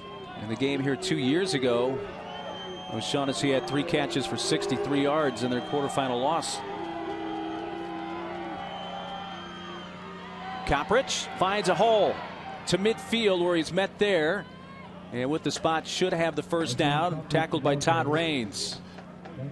He doesn't seem like the same Coppridge we saw in the first half. Look at him. He's running by vision, not really able to explode and running from contact. Something just not quite right in his running style here in the second half. Maybe it'll loosen up for him, but doesn't seem like he has the ability to cut and change directions like he did when he started this football game. I'm going to use your term, partner. I don't see the wiggle, at least the good wiggle. Yeah, the wiggle's not there, which made him special in the first half. Roberson goes to the far side, and the catch at the 43-yard line by Meredith. And with the lunge forward, he's going to be close to the first down. Stopped by McCarthy and Rashad Wadu. Did you see the hands? I mean, these are good hands. Watch Meredith snatch this ball off the ground. He's catching everything with his hands. Ball was thrown low.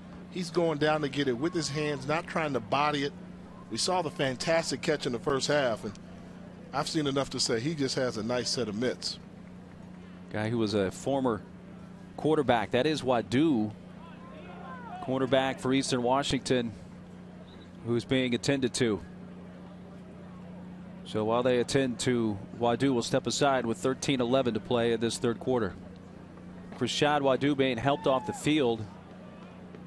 He took some friendly fire from linebacker Cody McCarthy. His own guy really got him here at the end. He's wrapping up McCarthy, or I should say wrapping up Meredith, and then here comes McCarthy.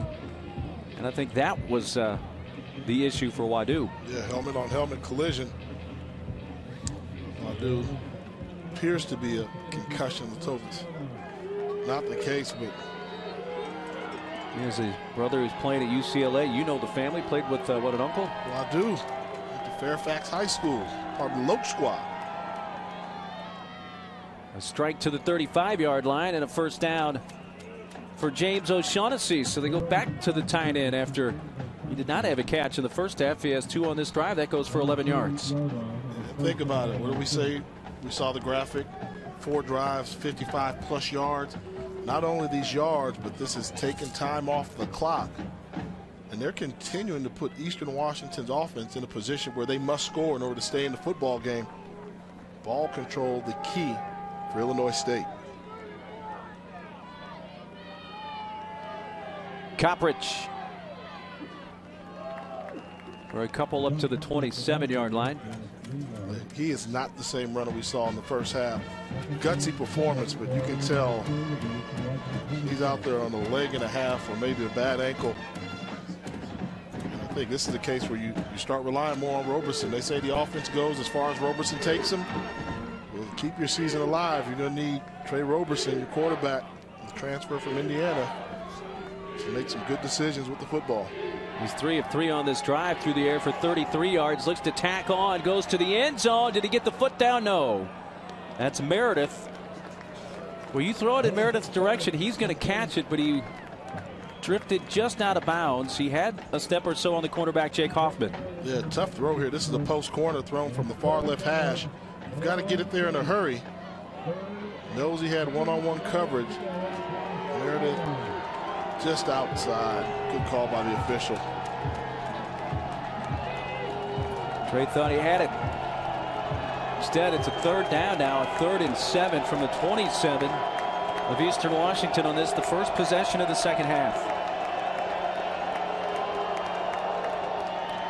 Here comes the blitz. He dumps off the screen pass. Coppridge to the edge, turns upfield, out of bounds, shy of the first down by about a yard. Run out by Micaiah Zamora. Good job by Zamora running him out, keeping him just a yard short, and that's a difference. First half he picks that up and then some, but out there with just a gutsy performance right now from Coppridge. Looks like they're going for it here, Jay. Not surprised though? Or are you surprised? Get a yard. When you're a team that runs the football as effectively as they do, and they've got an offensive line that's done a pretty good job on the line of scrimmage, you go for it. They converted a 4th down earlier. Give it to Coppridge, and he has it and more. 15, 10, 5, and into the end zone. There's the first half. Marshawn Coppridge. That's just great vision by Coppridge there. Physically not able to do it, but a good job of physically realizing where the hole is. Nice cut. Makes another cut there off the left ankle, and then just able to avoid the tackle by Todd Raines to get to the end zone. And what a statement by the Redbirds here to start off the second half. Well, on 4th and 1, and Coppridge finds the end zone. That just hooked in that left upright, and the extra point is good. Well, Coppridge, with that Illinois State offense, has made it a 31-17 game in favor of the Redbirds. 115 yards rushing, 2 TDs for Coppridge. Well, Redbirds head coach Brock Spack elected to go for it on 4th and 1. And it pays off. Coppridge, 21-yard touchdown run. 7-play drive, 75 yards on the first possession of the second half. And Coppridge looked more like himself when he smelled the end zone there, Jay. Relying on his vision, but the great ones find a way to get the ball across the goal line. And Illinois State said, we just did what we do, Vernon Adams. Now it's your turn. Continuing to put pressure, forcing Eastern Washington into must-score situations. Really short, taken at the 34. And all the way across midfield, Zamora. You know, those short kicks are starting to bite Illinois State in the backside. Yeah, Eastern Washington is fortunate, I believe. I mean, Zamora's a linebacker.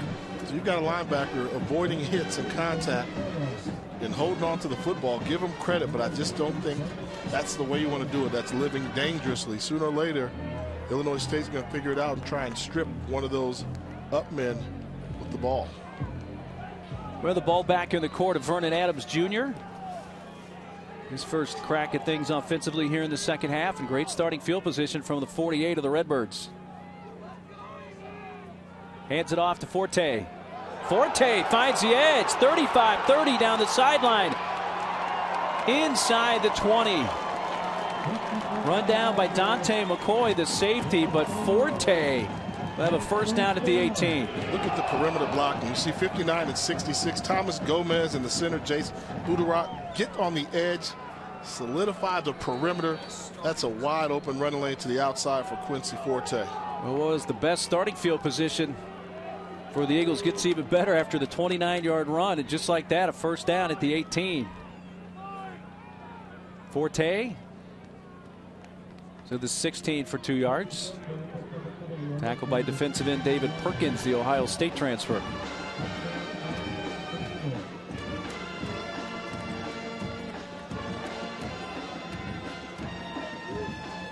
Well, let's not forget about Quincy Forte, huh? Putting up some nice numbers here today as well. And Forte doesn't get the number of carries that Coppers normally gets. They do running back by committee here, but he's an effective runner. He averages over 6.5 yards per carry also. To the outside and out of bounds at the 12 after the catch for Kendrick Bourne, the sophomore out of Portland, Oregon.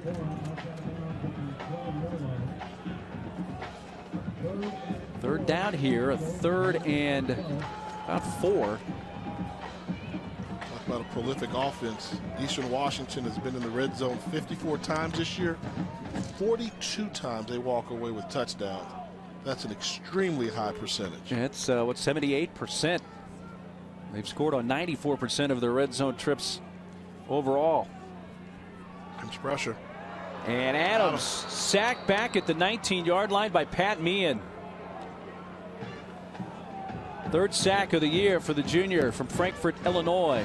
You see it coming. They're not going to disguise it. They've got number 33, Meehan, the middle linebacker. Then on the left side of your screen, you're going to see Perkins takes an inside stunt. They bring the outside linebacker as well. Overload one side, Meehan shoots right up the gap for the sack.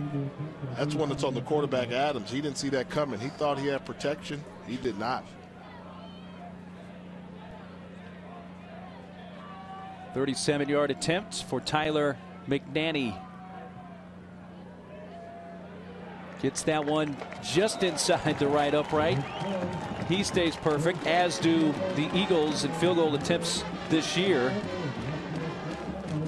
He's now 11 for 11, and the team 13 for 13 in field goal kicking. Snuck this one in that right upright. So they settle for 3 on what officially will be a 36-yard field goal with 9:01 to play 3rd quarter, an 11-point game. McNanny, a transfer, actually went to Weber State and Washington State. There's a number of Washington State transfers on this Eastern Washington roster. Geography. Schools aren't that far apart. That's part of it. Hour and 20 minutes apart, maybe. Yeah, Pullman not too far away. And they need a change of scenery and head down to the FCS level. And Bo Baldwin, his program has become a good landing point for those kids. And they've had success with some of their transfers. Bo Levi Mitchell, who won the Peyton Award here. He was a transfer from SMU. I think they had another quarterback, Padron, I think his last name was. Kyle Padron. He's a transfer as well. Had SMU. success. So if you have a program that can make it work, then why not? Well, they do get the field goal, Jay, as here's from the 5-yard line, Neblett to the 20, 25 brought down there. But if you're Eastern Washington, you can't trade field goals, touchdowns for field goals. No, I think more importantly, if you're Eastern Washington, you have to make a defensive stop. Right. They're yet to do it this game. It's time to leave your comfort zone. They don't like to bring a lot of pressure. They play base vanilla coverage, but I think in order to try and create a turnover, create a stop, they're going to have to start bringing those linebackers, start looking for guys like Zamora, the number 49, the outside linebacker, or number 47, McCarthy, closer to the line of scrimmage and put them in a position where they can create a turnover for you. Coppridge 115 yards rushing. He's going to get the first carry of this drive. Not much. Maybe a half yard. Coppridge, though, with the 115 yards rushing, he has gone over 100 yards rushing in every game this season. Here's the adjustment. Number 7 coming from the right side of your screen. That's Tevin McDonald, the free safety, bringing him closer to the line of scrimmage, not allowing Illinois State to have the advantage running the football by schematics. So we're starting to see the adjustments being made, a little sense of urgency from defensive coordinator John Graham. In motion, O'Shaughnessy. Roberson going deep. And he overthrew badly the intended receiver. Neblett may also have been going for John Mark Anderson. If it was him, he really overthrew him. But took a pretty good pop delivering this football. A little confusing. It looks a little bit not in the base coverage. Great job of pursuit by Dylan Zillastra. That's what you have to do. Get to the quarterback, make him feel it. 3rd and 10. Eastern Washington's defense trying to stop Illinois State really for the first time, with the exception of the final drive of the half. Roberson can use his legs, but he'll throw, and inbounds, yes. Scott Kewen with the catch and a first down at the 40. A little bit of a Vernon Adams-like play here, just trying to extend the play. This becomes a scramble situation. Come back to your quarterback, make the catch. Scott Kewen, good job. That's what you do, just come back to the quarterback. 7th catch of the year for Scott Kewen, a senior from the Chicago area, Aurora, Illinois.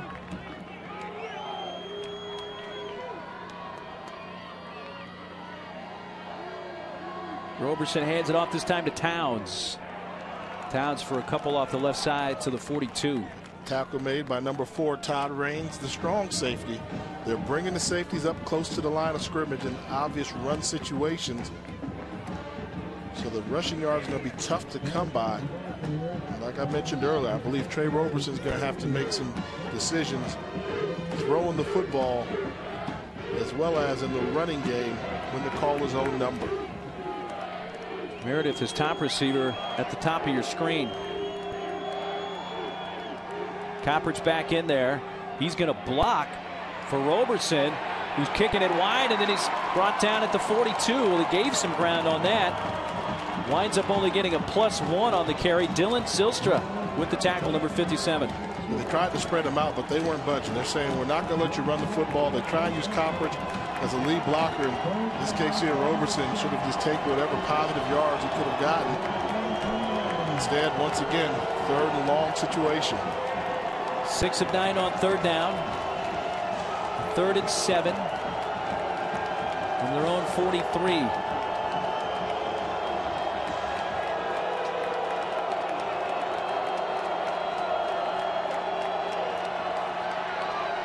Roberson finds his man. Meredith first down to the 45 of Eastern Washington. Tackled by Raines, but again there's Meredith with another big catch at 12. Double slant combination. You want to hit the second guy, that's the clear out route. Good job by number 6, John Mark Anderson. Running into coverage, call that slot receiver run to be covered. You want 2 defenders to guard you, one-on-one on the outside. Their best receiver, Meredith, versus a cornerback playing inside, outside technique. That's like stealing. That throw and catch is something they do easily. 6 catches for 50 yards now for Cameron Meredith. Copperidge straight ahead for a yard and a half or so. Well, I tell you, Cameron Meredith, I know this was the Roberson Copperidge show coming in, and I expected them to play well, and they have, but Cameron Meredith's the guy that's really stuck out for me. I mean, what hands? He's got everything thrown his direction. We've seen him with the one-handed grab. We've seen him go down and catch a ball. We've seen him run nice routes. At 6'3", 200 pounds, he's got a nice frame and a nice set of hands. In motion, Neblett.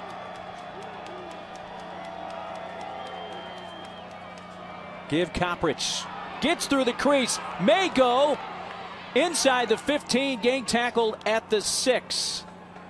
Jake Hoffman and Victor Gamboa eventually able to catch him, but it'll be 1st and goal. How did he see this hole? Not much there, but great patience. The hop step, let the hole develop. He knows his offensive line is going to finish off the blocks, and he explodes through. Great vision on display by Marshawn Copperidge. 36-yard gain. He goes to the sideline to get a little breather. 1st and goal from the 7 for the Redbirds.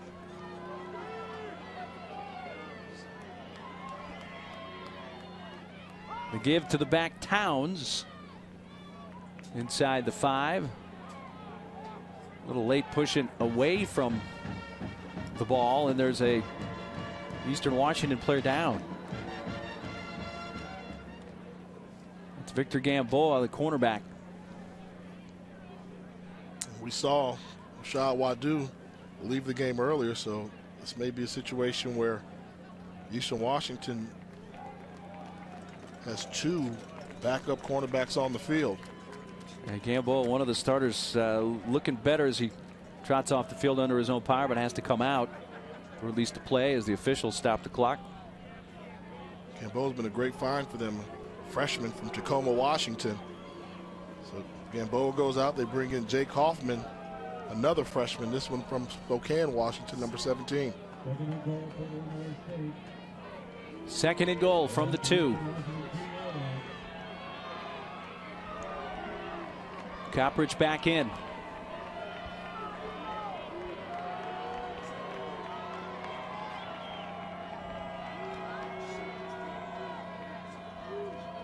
Roberson hands off to Coppridge, and he is into the end zone. Touchdown, Illinois State. Third touchdown of the day for Marshawn Coppridge.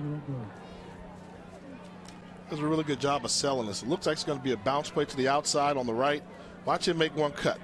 Gives you that hop step like he's going to hop to the outside and just cuts hard on the inside. Low to the ground, low center of gravity. What a day Coppridge is having. Dare I say the wiggle looks like it's back. The wiggle looks like it's back, particularly close to the end zone. 7th game over 150 yards rushing this year for Marshawn Coppridge. 21 carries, 155 yards, 3 TDs for Marshawn Coppridge. And right now the Eagle defense can't stop the Redbirds offense. Coppridge's third touchdown run of the game has made it an 18-point lead for Illinois State. Let's look back. Our keys to this game, and I think the first one is the most important, especially from the Illinois State perspective. Our Northwestern Mutual planning for success. You said before the game, their offense needs to avoid turnovers and maintain ball control. They have no turnovers and no punch yet in this game with 4:24 left in the third quarter. Long drives, and they're winning the battle of time of possession easily, almost 2-1. Defense, they've contained Adams besides the one big play. In Eastern Washington, the offense has done okay. It's just the defense has not been able to get off the field, whether it's the run or the pass. They've given up over 300 yards total offense already. Well, they kick it deep. Hill from the 2. Flag comes out, and he's tackled at the 26. And a little pushing at the end. By the way, C.J. Laros, who's the punter for Illinois State from Australia, I know his family's watching it down in Australia. They haven't been able to see him yet today because Illinois State hasn't punted. Here's the call.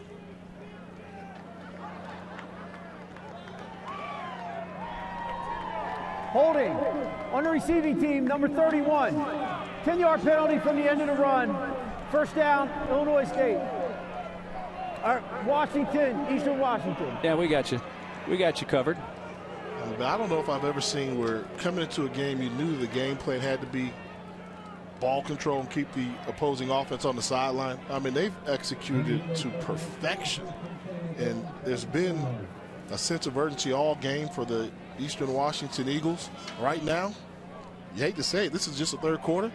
It's desperation mode offensively. They must continue to score. And this is their worst starting field position from their own 17. That dropped. I think Cup, well, they're going to say he caught that. It must have been an optical illusion. He does gain a couple up to the 20. I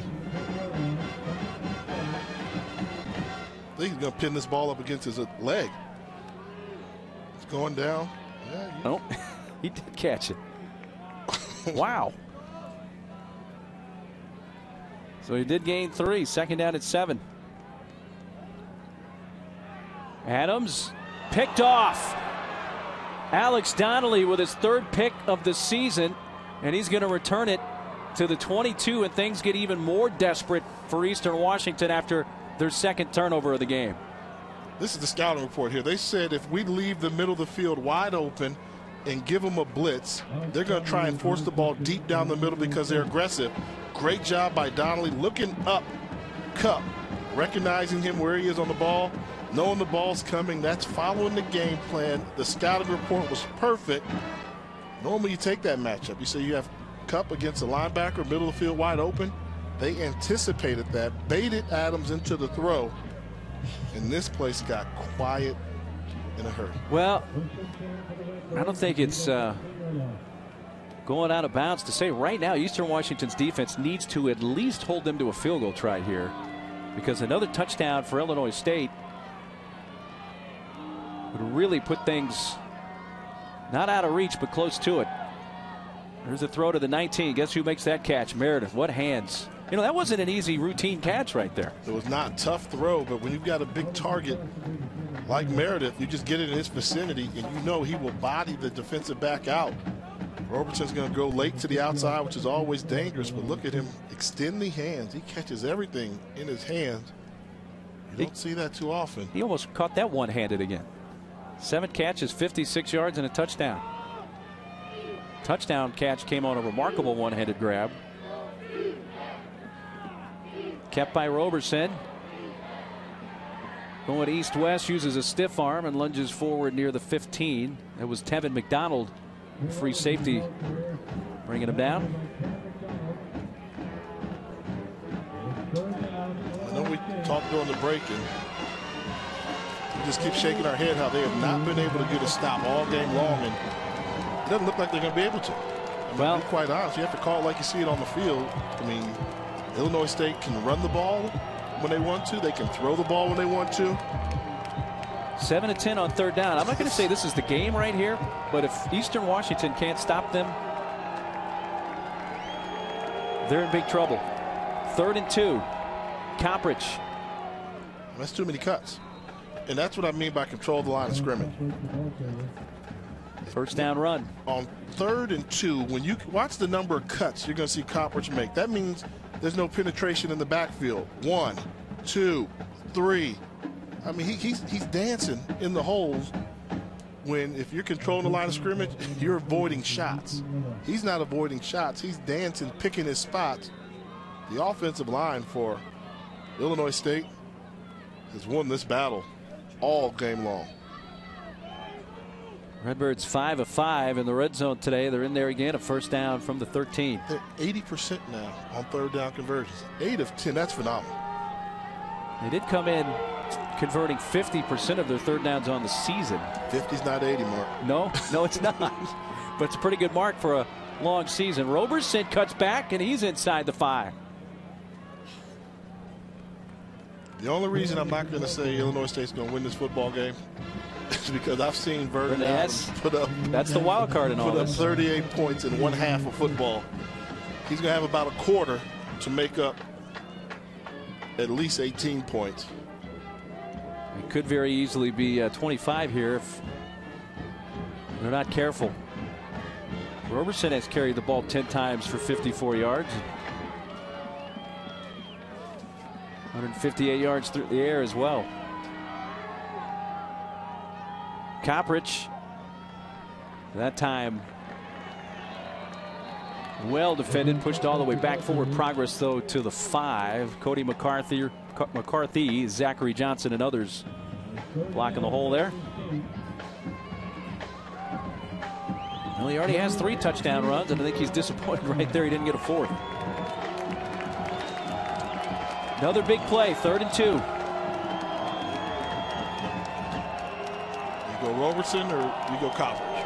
I mean, I'm going Coppridge if I'm calling the plays here. Well, they're taking away Coppridge from you right now. Their pre-snap read.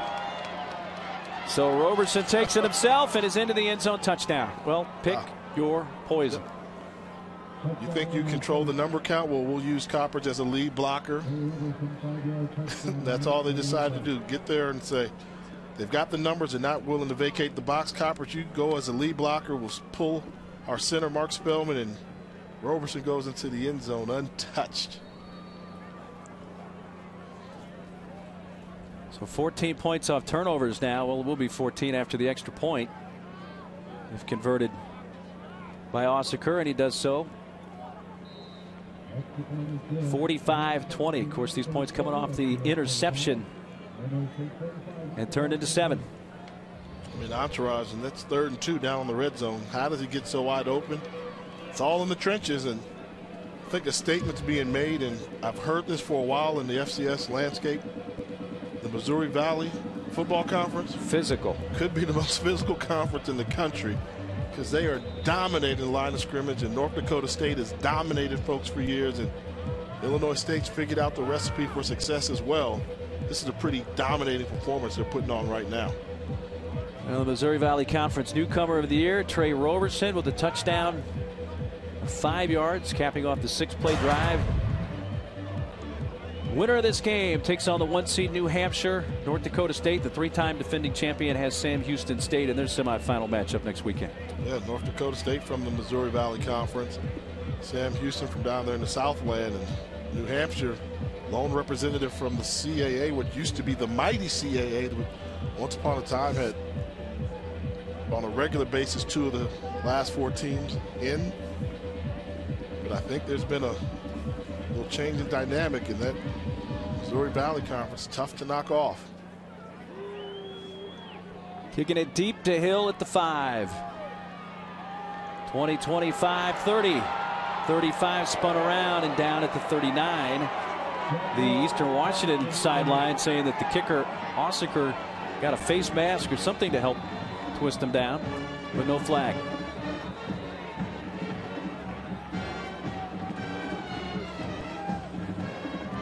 Eastern Washington needs points. Vernon Adams leads it back onto the field when we come back to Cheney. Redbirds head coach Brock Spack, who is a defensive guy, Purdue defensive coordinator under Joe Tiller, has his offense going. And this was not a face mask. Osseker, the kicker, did get him high, but he didn't get the face mask. Just kind of spun him down around the neck. That's a legal tackle. Had he gone to the ground, I think behind him, maybe you call the horse collar tackle, but not a face mask. Shaq Hill's not a big guy, 5'8", 5'9", 180 pounds, easy to turn. Eastern Washington begins at their own 39-yard line as we begin the 4th quarter. Finding Cup at the 45-yard line of Illinois State. You hear the cheer from the crowd. I think they want more Copper Cup in this game. They're going to need it to come back. They're going to have to throw the football. Like I mentioned earlier, this is a crowd that gets used to vertical pass plays downfield, and the explosive offense will be tested. Adams escapes somehow, but then is brought down behind the line at the 47. Watch David Perkins' relentless pursuit of Vernon Adams. I mean, he's coming off the line spinning on your left side of the screen. Spin move. Keep going. He's being held, grabbing him, then coming back into play. Great pass rush by David Perkins, the athlete from South Bend, Indiana.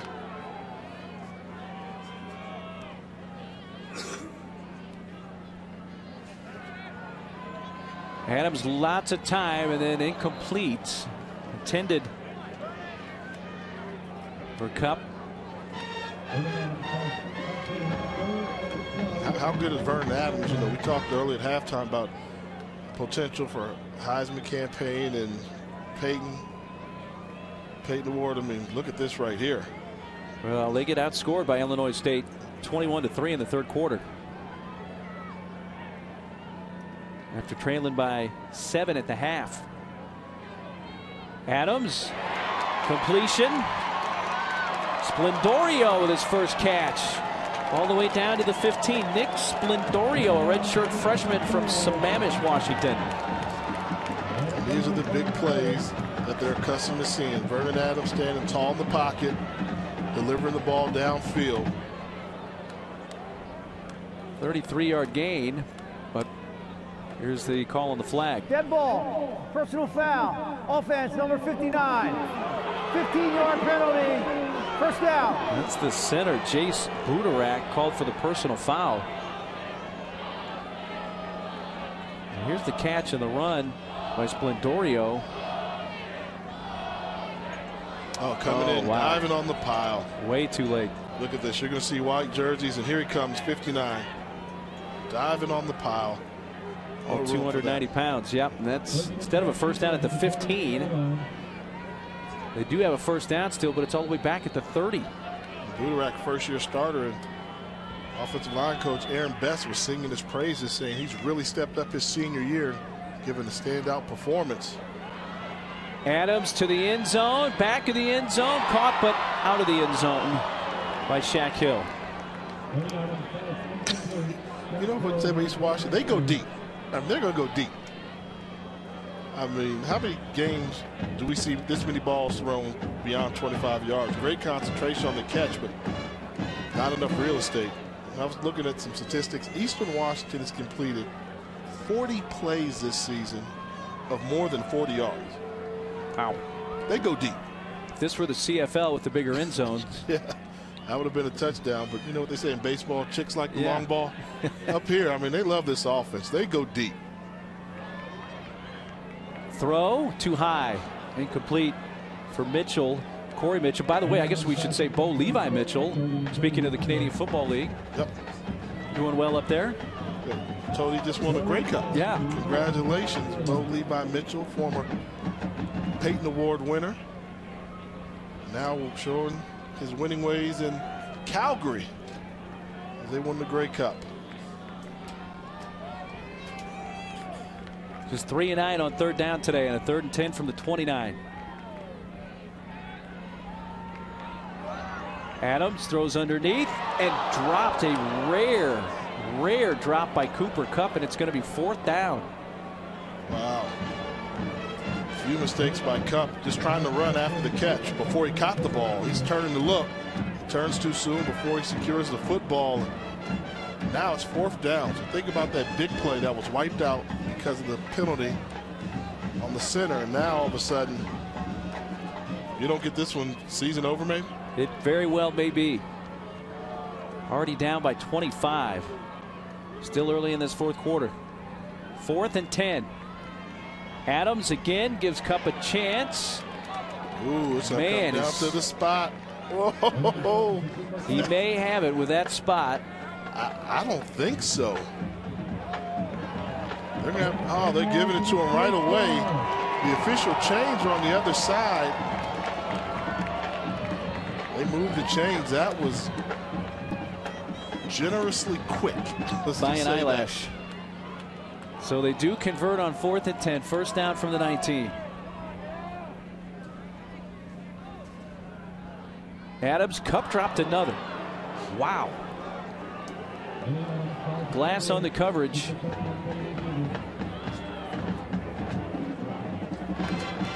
Second one, he knows he has to curl around. He sees them, you know, that's something you have to realize. He sees the defensive back once he comes out of the break, so he knows not to come running out full speed. Maybe in anticipation of getting hit. It also tells me a little bit, Jay, and you can agree or disagree.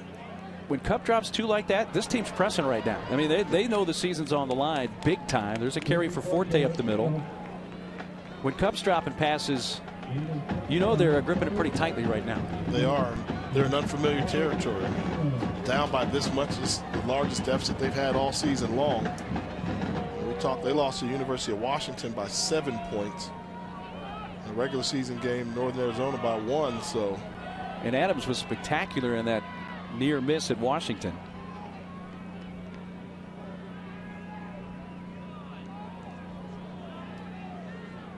Adams pump fakes, goes towards Hill. That's a flag. Wrestling match. And Mike Banks bumped into it right at the goal line with the ball in the air.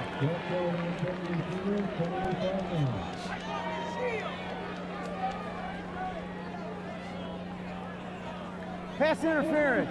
Defense, number 24. Penalty occurred in the end zone. Ball we placed at the 2-yard line. 1st down. Double move. Is this no doubt? Grabbed him here. Grabbed him here. Took him to everything but the takedown. And Hill got a little push there at the end with the hand on the helmet. 1st and goal from the 2.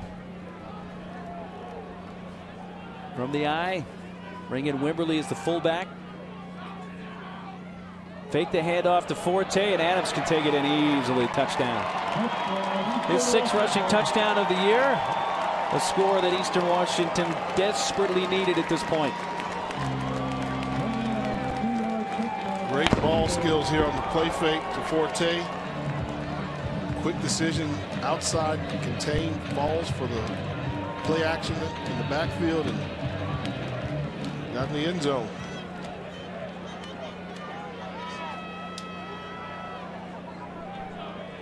McNanny for the extra point.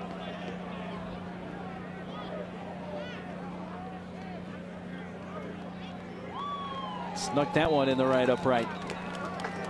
45-27, but it's still a 3-score game. It was an 11-play drive going 61 yards, but they need up only 2 minutes and 40 seconds in the 2-yard touchdown run for Vernon Adams. They had to have this score, Jay.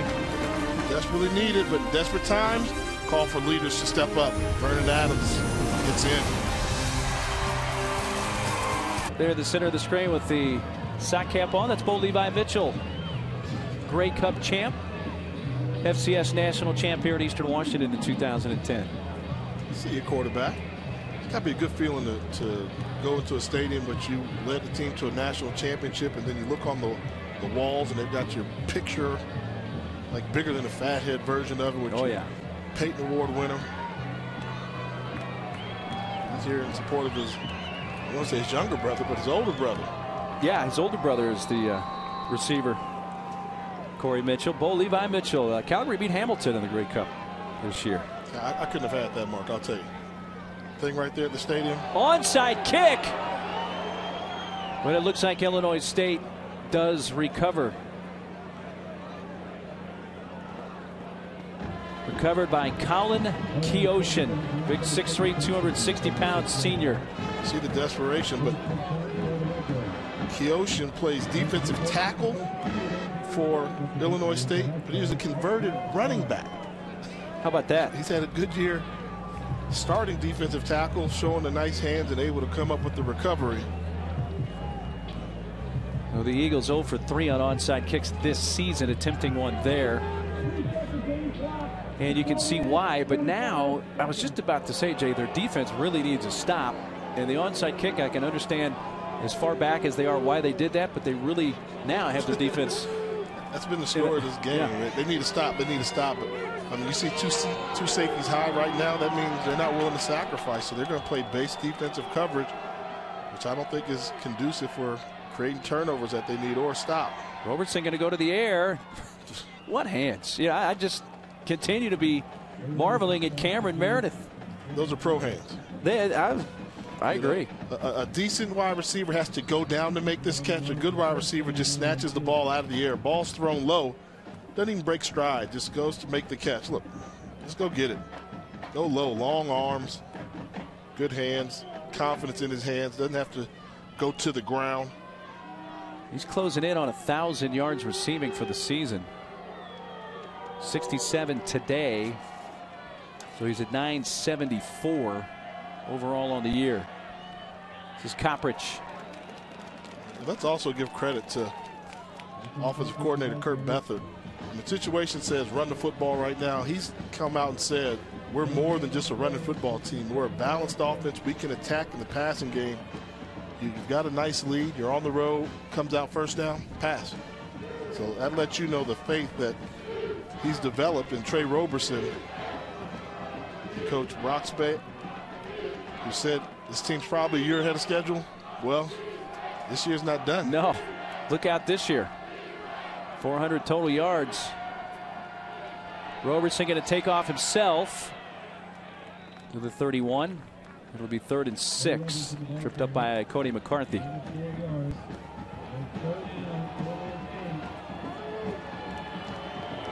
Roberson has a season of eligibility left. He'll be back next year, you would assume. Coppridge the same. Coming back. Need to replace a couple offensive linemen, particularly the bookends, the tackles, but it's a good football team coming back. Have to run the football here. Well, he's going to throw it and going towards the end zone. Wow. It's caught and in the end zone. Touchdown. Play for the win. Neblett's 8th TD catch of the season. Play for the win. And that's what you have to do. I'm a little conservative. I'm looking at the numbers. I'm playing, hey, you run it, you take a little clock, you don't worry about that. They come out, we get one-on-one. We're going to get Eastern Washington like they get so many other people. We're going to throw the ball downfield on them. That's a dagger. That's establishing team. We're not going to settle with the amount of points we have right now. We know what they're going to give us, and we're going to take it. That's how you win postseason playoff games on the road. And their offense has not been stopped today. 10.5 minutes left in this fourth quarter. And Illinois State right now looking like they're going to have a date next weekend in New England. The catch and the touchdown for Neblett, 52-27.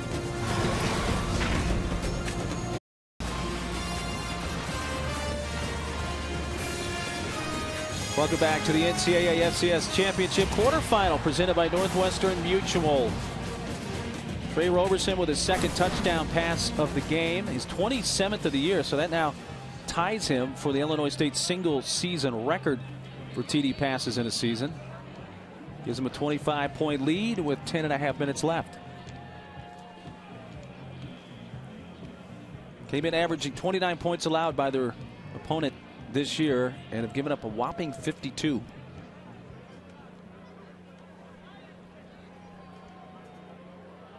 Hill from the 3. 20-25 and out near the 30. One thing that Illinois State never did, they never seemed intimidated at all. We've been here before. We've seen the team get off the slow starts against the Eagles here on the Inferno. We've seen teams not finish them off. I mean, this is probably, when I've been here doing postseason games, this is my 3rd appearance here in 5 years. And I believe this is probably one of the most thorough performances I've seen. Offensively done a good job. Defensively done a good job containing Vernon Adams. That was the key. They know they couldn't stop him. How do you contain Vernon Adams? And they have just followed the script.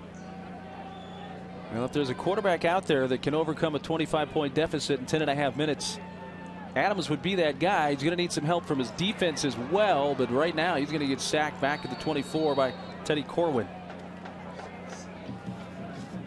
That's one of the few sacks they've had on Corwin. Corwin, 6'5", 260-pound junior from St. Louis. 5.5 sacks on the season, but more importantly, he has 3 interceptions. Look at that. I didn't see that coming. Wow. I mean, and for Roberson, don't have to outplay Vernon Adams. Just don't get completely outplayed by Adams. Just out of reach of Cup. You know, Cup and Adams really have not been on the same page all day today. They gave him something to think about. I mean, Adams has not been completely comfortable in the pocket. He hasn't come out and played his sharpest game. And I think the threat of a pass rush will do that to any quarterback. How do you make a great quarterback average? You hit him. And I think the thought of that and the pressure with Perkins and his athleticism always distract on the outside. And Teddy Corwin, they just have not been able to get in unison. 3rd and 14. Deep throw, and that's too high for Cup. But now you're at a point in the game here, Jay. I mean, it's 4th and 14 from your own 29, and they may just have to go for it to have any chance. He's open. I mean, these are throws that Adams hits most time. They've not been there. The timing hasn't been there today. Adams hasn't been as sharp as he's accustomed to, and they've missed their opportunities for those explosive plays that they're so reliant upon. So they're forced to go for it on 4th and 14 from their own 25. I would double Cup. Somebody else has to catch this besides Cup. Adams. That will be enough for the first down. The catch by Corey Mitchell. Got it by about a yard. And that's what you need. They double team Cup. You need the supporting cast to come up and pick up the yardage. So they're a perfect 3 of 3 on 4th down today.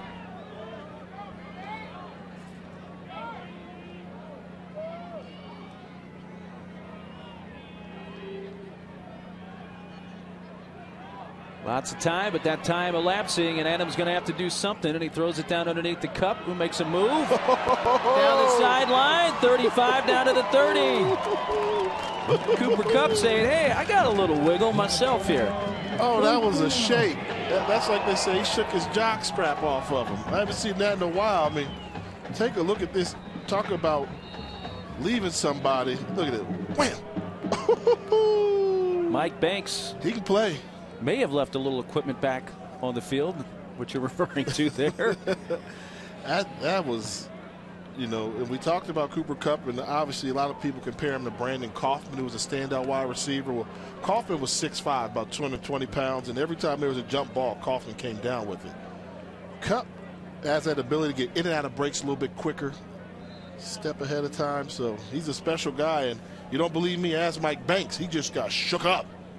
Dave Perkins there attending to him, Illinois State defensive end, when we come back. Well, here in Cheney, Washington, 9:09 to play 4th quarter, 52-27, Illinois State leading. Cooper Kupp, by the way, now 8 catches, 120 yards. He has 15 games now in his career of 100+ receiving yards. Right now, Vernon Adams trying to keep hope alive for the Eagles, and goes to Kupp in the end zone, touchdown.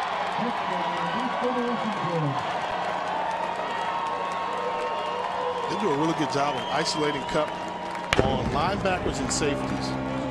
And they perform in unison. So Vernon Adams did a good job of looking him off to the left. Everything left, come back right. And all Cup did was just to replace the safety where the safety was. Tevin Allen just replaced him 20 yards downfield. Didn't take long. They've got quick strike now. If any team in the country can come back from this deficit, I think it's a team we're watching in Eastern Washington. And he missed it wide right. 52-33. Cooper Kupp with back-to-back 30-yard receptions on that drive. The last one, a 30-yard touchdown catch. See, the pump fake to the left held the safety, and that gave Kupp the whole middle of the field to operate. No linebackers dropping deep. Pretty easy throw, and I like that schematically. 8:57 to play, fourth quarter. 52-33, Illinois State. FCS Football Championship is brought to you by Northwestern Mutual. 8:57 left, fourth quarter. It's still a three-score game with Illinois State up 19. It was a mild surprise when Eastern Washington attempted an onside kick the last time they kicked.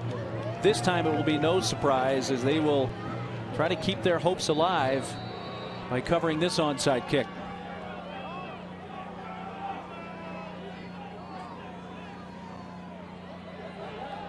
And they have it.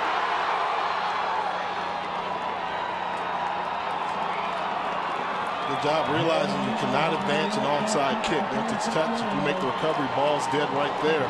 Had you been able to advance it, he might have had a touchdown. If this were the NFL. But they got the big hop. Right into the arms of Splendorio, who's a wide receiver. And Mike Banks comes up, their athlete comes up and tries to jump, leave his feet, make the recovery, not able to field it cleanly.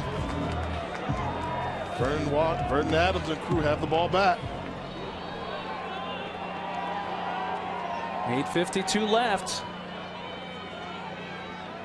You have to cover the middle field. It's too wide open. Sliding catch at the 43 by Corey Mitchell. First down. Take a look at this coverage that they're getting pre-snap read. Look how open the middle of the field is. There are no safeties on the hashes. They're all going wide. That's dangerous. Wide open, and Splendorio, who just recovered the onside kick, falls out of bounds at the 35.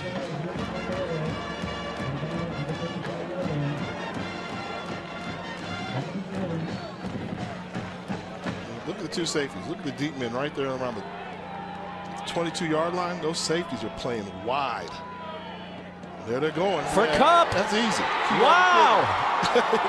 Is the miracle comeback well underway? If they keep playing that coverage, yes. I mean, that is poor cover two coverage, allowing him to get a free release down the field on your linebacker. Those two safeties 20 yards apart from each other. I don't know if there'll be an easier throw that you'll see Vernon Adams make.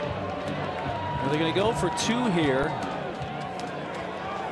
Try to make this an 11-point game and make it a two-score game with a touchdown, extra point, and field goal, but they need to convert here.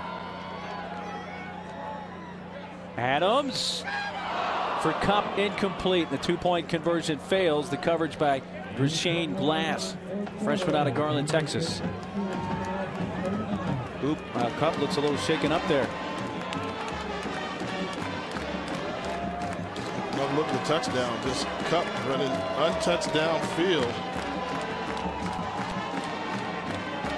Here they try and get a little rub outside. That's one there. Well, a little hold going on there, but I'm sure Kupp will be the first to tell you he's got to make that catch. Three-play drive, 54 yards, took 36 seconds. 52-39. The lead is 13.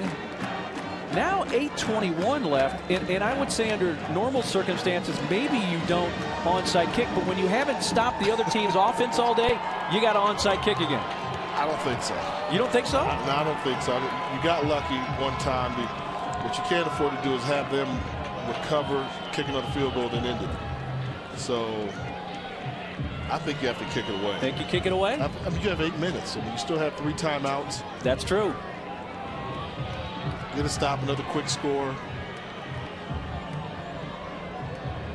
Well, the way they're lining up looks like, well, we'll see how they end up here, but it looks like they're going to kick it away. They don't have anybody really deep. If you get full momentum going, you may be able to recover this kick with a pooch. Doing a pooch towards the near sideline. Allen comes up and okay. Makes a tough catch at the 25-yard line. Because that's a live ball there if he doesn't come up with that. Well, can Eastern Washington pull this thing off when Illinois State looked like they were going to run away and hide after the third quarter? It has gotten this crowd at Cheney back into it. Lead is 12 for Trey Roberson and Illinois State.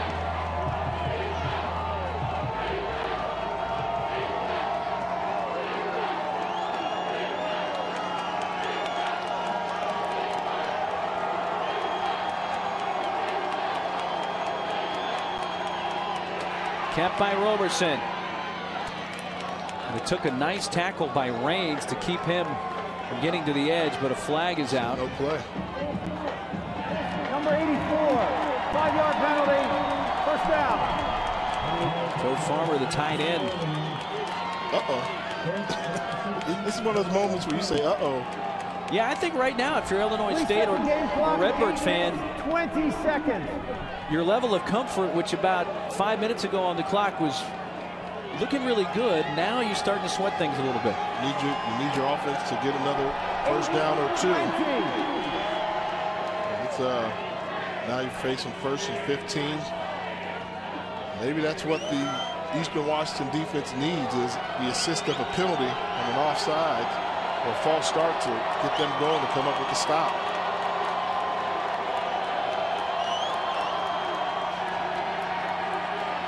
Roberson, Meredith to the 26, gets him back near the original line of scrimmage prior to the penalty. Tackled by the linebacker Ronnie Hamlin. They're going to their go-to man. They clear it out for him in the middle of the field. He makes the catch, picks up the 5 yards that they lost on the penalty, and keeps that clock moving.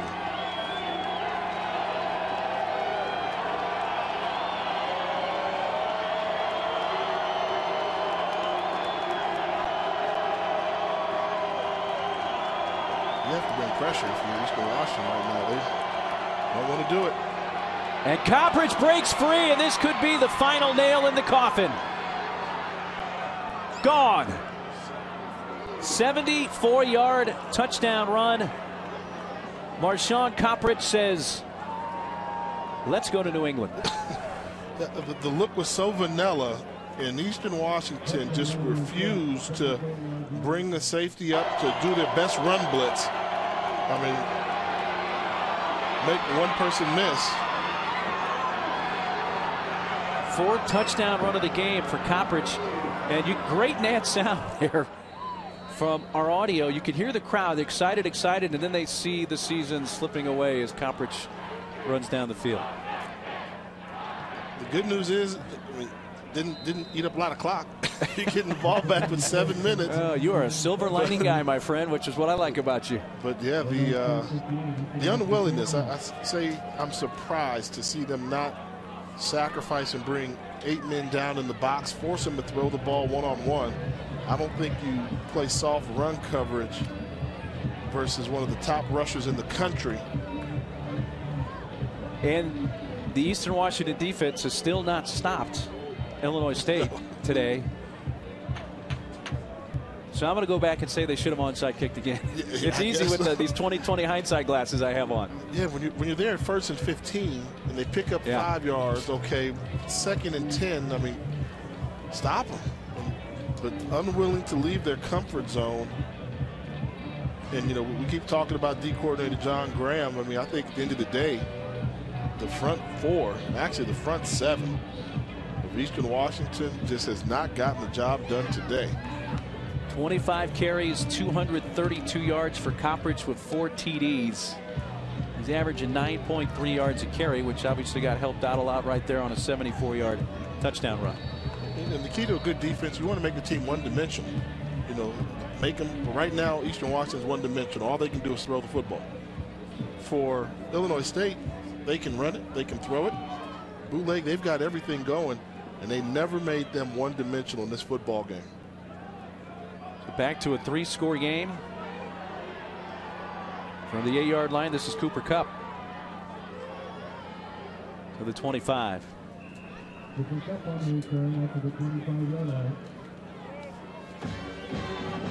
Well, the winner of this game will be facing New Hampshire, the #1 seed, next weekend. We also know the other semifinal matchup is North Dakota State, got by Coastal Carolina. Sam Houston State, winner over Villanova. Villanova without quarterback John Robertson today. They lose by 3. So you have 2 Missouri Valley Conference teams, assuming if Illinois State does hang on here, playing on opposite sides against the Southland Conference and the Colonial. And here's Adams going deep and incomplete in the direction of Corey Mitchell.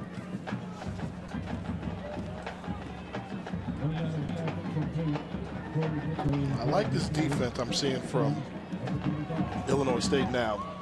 Nobody's getting behind you deep, and they're allowing their bookends just to rush. 3-man rush. Perkins and Corwin, the 2 ends, are the ones you have to watch.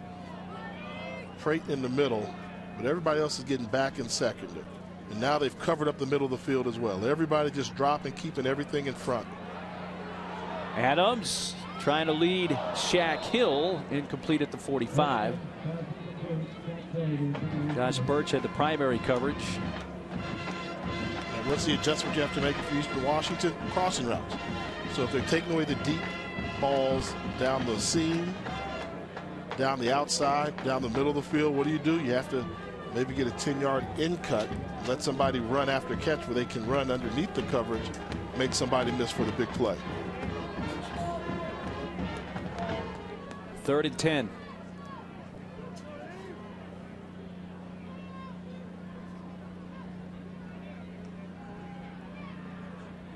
Adams, there it is. Wide open to Splendorio. Going to run out of bounds at about the 45. First down there. Stopping the clock with exactly 7 minutes to go. So it shifted. So now you have to find a crease in the seam. And you find the crease and you allow him to run after catch. And watch this block by Shaq Hill. Springing Splendorio for an extra 5 yards. Clock restarts as they get the chain set. Same coverage, you can do the same thing. Look and out. picked, headed the other way. Mike Banks down in midfield. He jumped the route. And that's a fantastic job by an experienced cornerback who's been starting for 4 years at the school. Single receiver side, he knew he had help over the top. He said, so if I decide to jump this route, I have a safety that's going to come up and make a tackle for me. He says, okay, I'm just going to plant and I'm going to jump it. Beats him to the spot. And that's smart, knowing that you have help behind you. Why not take a chance? That, my friend, is going to do it. Second pick of the year for Banks. 6:41 still to go, but a 59-39 20-point lead, and the Redbirds have their offense back on the field. 3rd turnover of the game for Eastern Washington. 2 picks and a fumble.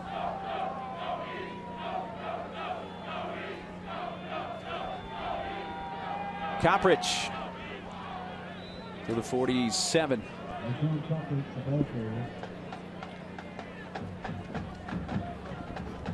Now it's obvious run time, and I still don't know if Eastern Washington's going to be able to stop them. Everybody knows they're going to come out and run the football right now. Take a little time off the clock. But what a job by the offensive line for Illinois State. Well, I think the overriding question coming in, Jay, was it not the physical size of the Missouri Valley Conference team, Illinois State, against the team that's maybe more athletic? Well, size is winning this battle today. And here's the athleticism and the run for Coppridge, who slides and takes a seat at the 33. And the guards, I mean, Kyle Avaloy, Mark Spellman, the center, Rocco Ammons, right guard, 71. I mean, there have been holes in the middle. They've got the bookend tackles in Leakey and Barton. And I was looking at the scouting report and said, if you take out the center, who weighs about 280 pounds, this offensive line averages 315 pounds per man. When they play like it. I mean, they play big, they play physical. Their quarterback doesn't get touched. And the running backs have nice holes to run through. Coppridge, a career high 249 yards rushing. Got a chance to go over 250 here, and will do so by a yard or two up to the 30. Well, remember at halftime, this was a 7-point game, and there was a question whether Coppridge physically was going to be able to come back and play, and obviously he has come back and played, and it's made a huge difference in this game. Yeah, and when he was a little banged up, relied on his vision and his experience carrying the football, and then loosened up that ankle and was able to hit the home run ball. He's a good one. I mean, I think next year this time we're going to be talking about Coppridge and Roberson battling for that Peyton Award. Just like this year it was Cup and Adams battling for it, and some people think Cup might have cost Vernon Adams a couple votes. That's a good predicament to have. Yeah, when you have two players that are going to be in the conversation like that, you got a pretty good football team. Illinois State, who lost here 2 years ago in a quarterfinal matchup, look like they're going to get a little payback here today. A lot of that thanks to Marshawn Coppridge. He showed the toughness and the great vision and his little jump step. Not a lot of wasted movement. Sometimes you see running backs dance too much in the hole. He dances just to set up his blocks, and then showed the ability to run away from the defense. I mean, this has been a highlight reel performance. Just put in the videotape and let it play. Of all 29 carries he's had for 254 yards. Well, his per carry average has dropped the last few carries from 9.3. Now he's at 8.8. Tough day. 4 TDs. He has 26 rushing touchdowns on the season. Came in averaging 153 yards a game, tops in the Missouri Valley Conference, and an average of 6.1 yards a carry. That was coming in.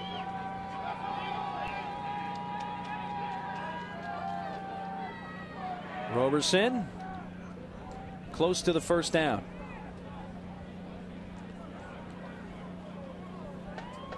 Pins on the spot.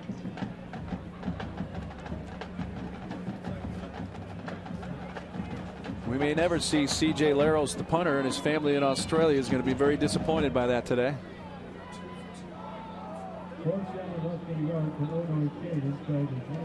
Four minutes to go. And they are short, 4th and 1, and going to go for it. They're 2 of 2 on 4th down today.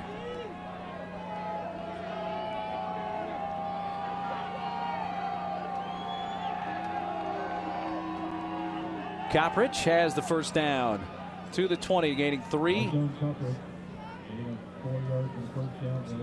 Well, Illinois State, they're another part of this week of preparation that we haven't talked about, Jay, that was brought up by Brock Spack, their head coach, when we talked to him.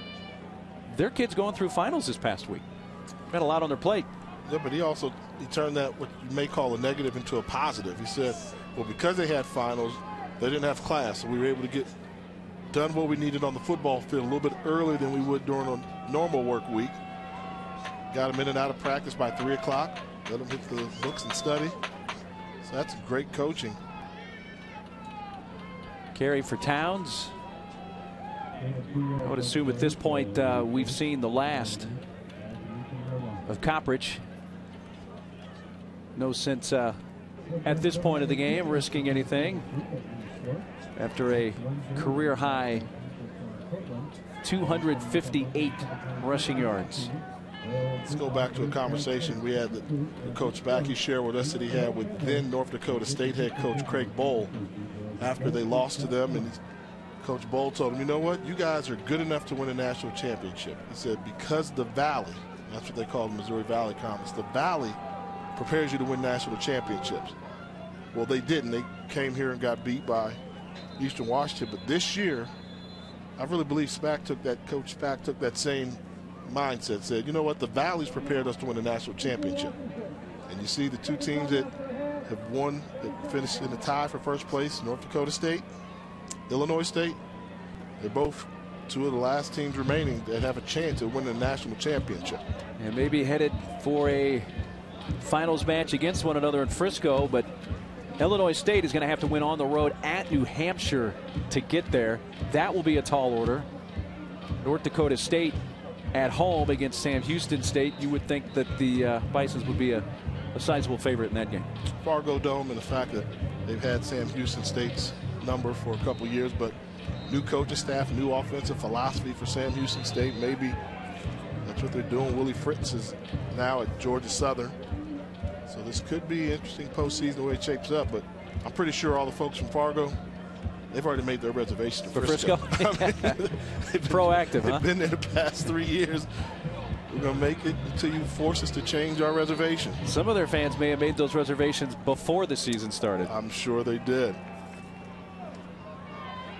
2:21 left. Illinois State, with a win here, will take a 5-game winning streak into the semifinal game at New Hampshire. And be 12-1 overall. Again, they did not play North Dakota State in the Missouri Valley Conference season. Just a little quirk of the schedule.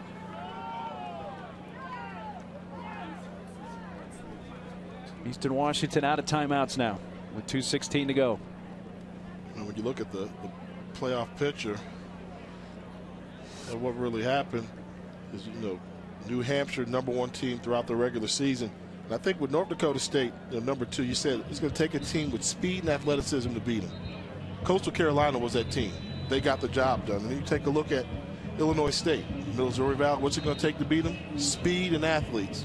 Eastern Washington couldn't get it done. So I think there's something to be said for those, and these are the teams that, as they were seeded, going into the postseason. I think Coastal Carolina, right now, they're kind of saying, we had a chance today. Oh, yeah. We had a chance to win in the Fargo Dome. They didn't finish it off in the first half. They had to settle for a field goal when they had the ball on the 1-yard line with 20 seconds to go before the half. Penalty, and then that came back again in the second half. So they're closing the gap, and they've come so far in such a short period of time. I'm sure the fans of the Chanticleers are not complaining. Coppridge back in. Here's Roberson scrambling and runs out of bounds at the 18. He stopped him for the first time. 4th down, he comes up short. And they turn it over on downs with 2:09 to play. They laid the dollar short, though. And I think the story of what Joe Mogley has done at Coastal Carolina, that's probably been the story of the FCS football season thus far. Taking a program that really didn't have large expectations, and at one point in the year had them ranked #1 in the country, undefeated up until the last game of the regular season. A blocked field goal attempt at Liberty stopped them from having a perfect season, and probably a #1 seed overall, where North Dakota State would have had to come to them. Adams going for Hill, who makes the adjustment and a flag. The defender never looked back. And Birch picks up the yellow hanky there. Pass interference. Defense number 27. 15-yard penalty from the previous spot. First down. The 4th pass interference penalty against the Illinois State defense today.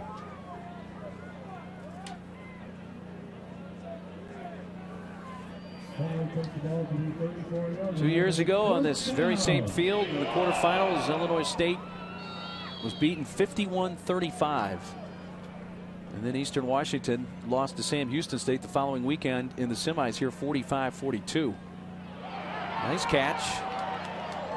And an ankle tackle brings down Mitchell.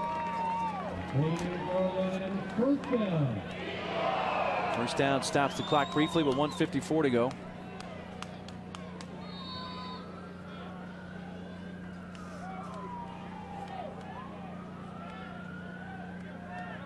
Adams across the middle to Shaq Hill. Hill still on his feet inside the 20. Still going, and he's going to find the end zone. Well, if that's his last catch of the year, what a way to go out. 47-yard touchdown. He's a return specialist, and man, he can run after catch. Second leading receiver. And look at this. He just refuses to go down. Great balance. Keeps his feet churning on the spin move. His 5th touchdown catch of the year.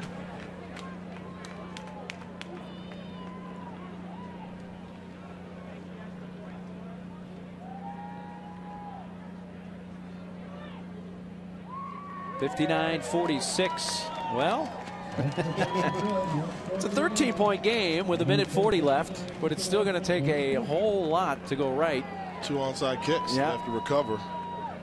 See, the offense can score the points. Can the special teams come up with 2 onside kicks? Well, that's a great point there, Jay, because I think if you went into this game and said Eastern Washington's going to score 46, I would have said that they would win this game. Yep. No question that the story has been the Illinois State offense and Eastern Washington's defensive issues in trying to stop them. Yep. I mean, they put their offense at a tremendous disadvantage early on and kept the pressure on them. And this Illinois State defense, they only give up 19 points a game. I mean, that is really good.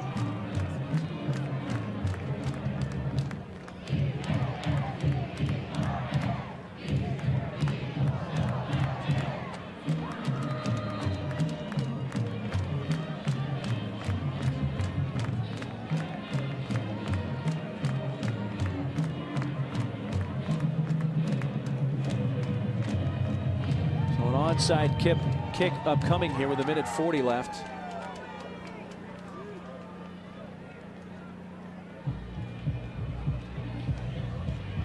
.13-point game.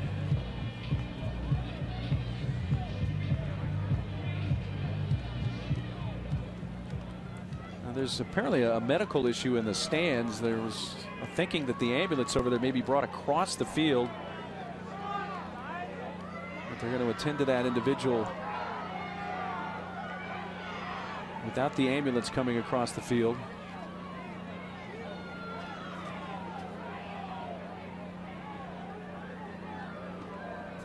There are folks screaming.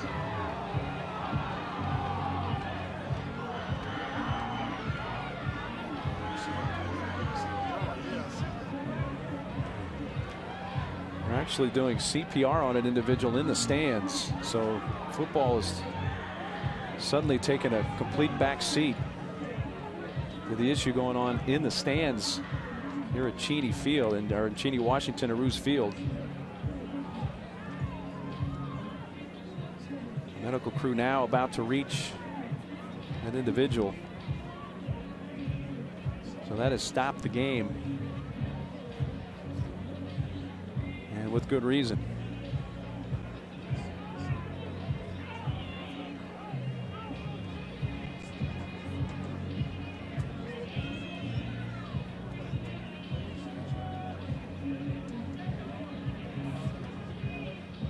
Not sure why they're not bringing the ambulance over, to be honest. There's a little bit of confusion going on right now. Nobody in the driver's seat of the ambulance right now.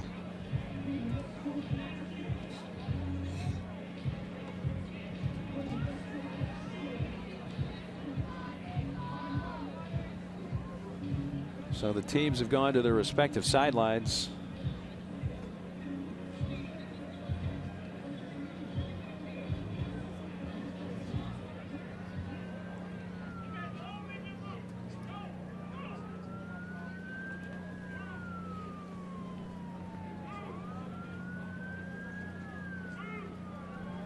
Well, while the medical personnel continues to reach that individual, we will step aside.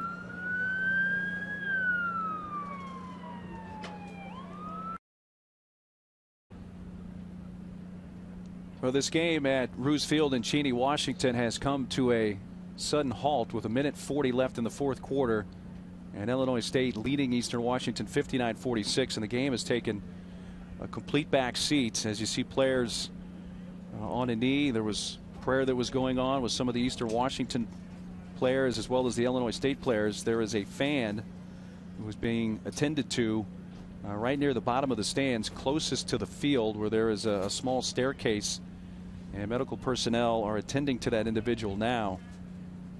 The ambulance has been brought over.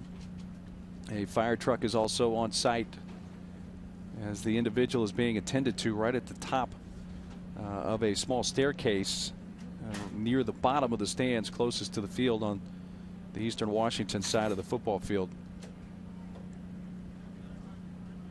So appropriately, the focus is on the attention required by that individual and the emergency personnel.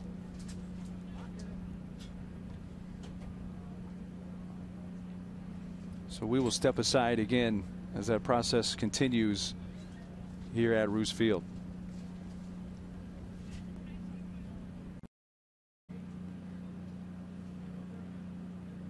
An unfortunate situation here in Cheney, Washington at Roos Field with the 1:40 remaining in the football game. An individual from what we were told, full cardiac arrest is being attended to there at the bottom of the stands closest to the field behind the Eastern Washington sideline. And from what we were told, this individual needing attention immediately at this point. And as a result, the medical personnel has been administering CPR as well as some IVs to this individual. So appropriately, the game has stopped. What we will do for those of you watching on ESPN3, we'll take a respite. It will indicate on your computer screen that the game will resume shortly. But we don't have an exact time when that may be, obviously, because of the pressing circumstances here and the more vital situation of attending to the individual right now from the medical personnel. So we will step aside again, and again on ESPN3 when the game resumes, you will see it on your computer screen from here in Cheney, Washington. A difficult situation here in Cheney, Washington at Roos Field. You see the game status with 1:40 left, but that has taken a back seat due to medical attention that was required by one of the fans in attendance. We have been told the individual who received CPR and left here in an ambulance is the parent of one of the Eastern Washington players. The name of that player has not been released. Prayers from both sides. And just a really unfortunate scene here at Roos Field. The teams, as you saw the ambulance leave a few minutes ago, have been given a few minutes to warm up. The conclusion of this game will happen, but very difficult circumstances here in Cheney.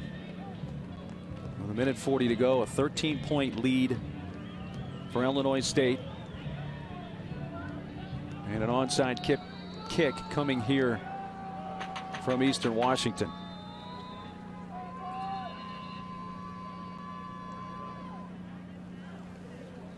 And Illinois State will use a timeout.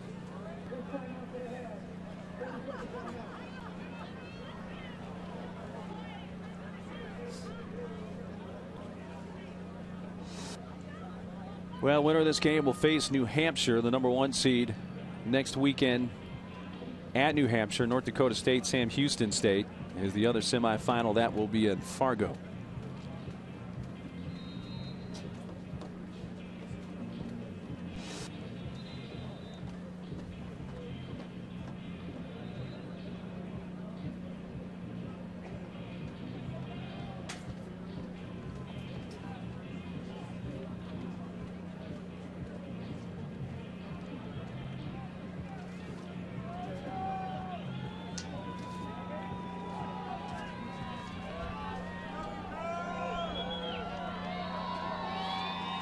Onside kick to be attempted by Tyler McNanny. And he kicks it short, but it will be eventually recovered at the 31-yard line by Illinois State. And with no timeouts for Eastern Washington, Illinois State can take a few knees, and this game will officially come to an end.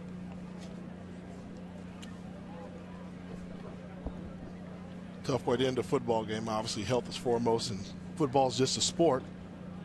And you get reminders of reality. And our thoughts and prayers to the family of the Eastern Washington player.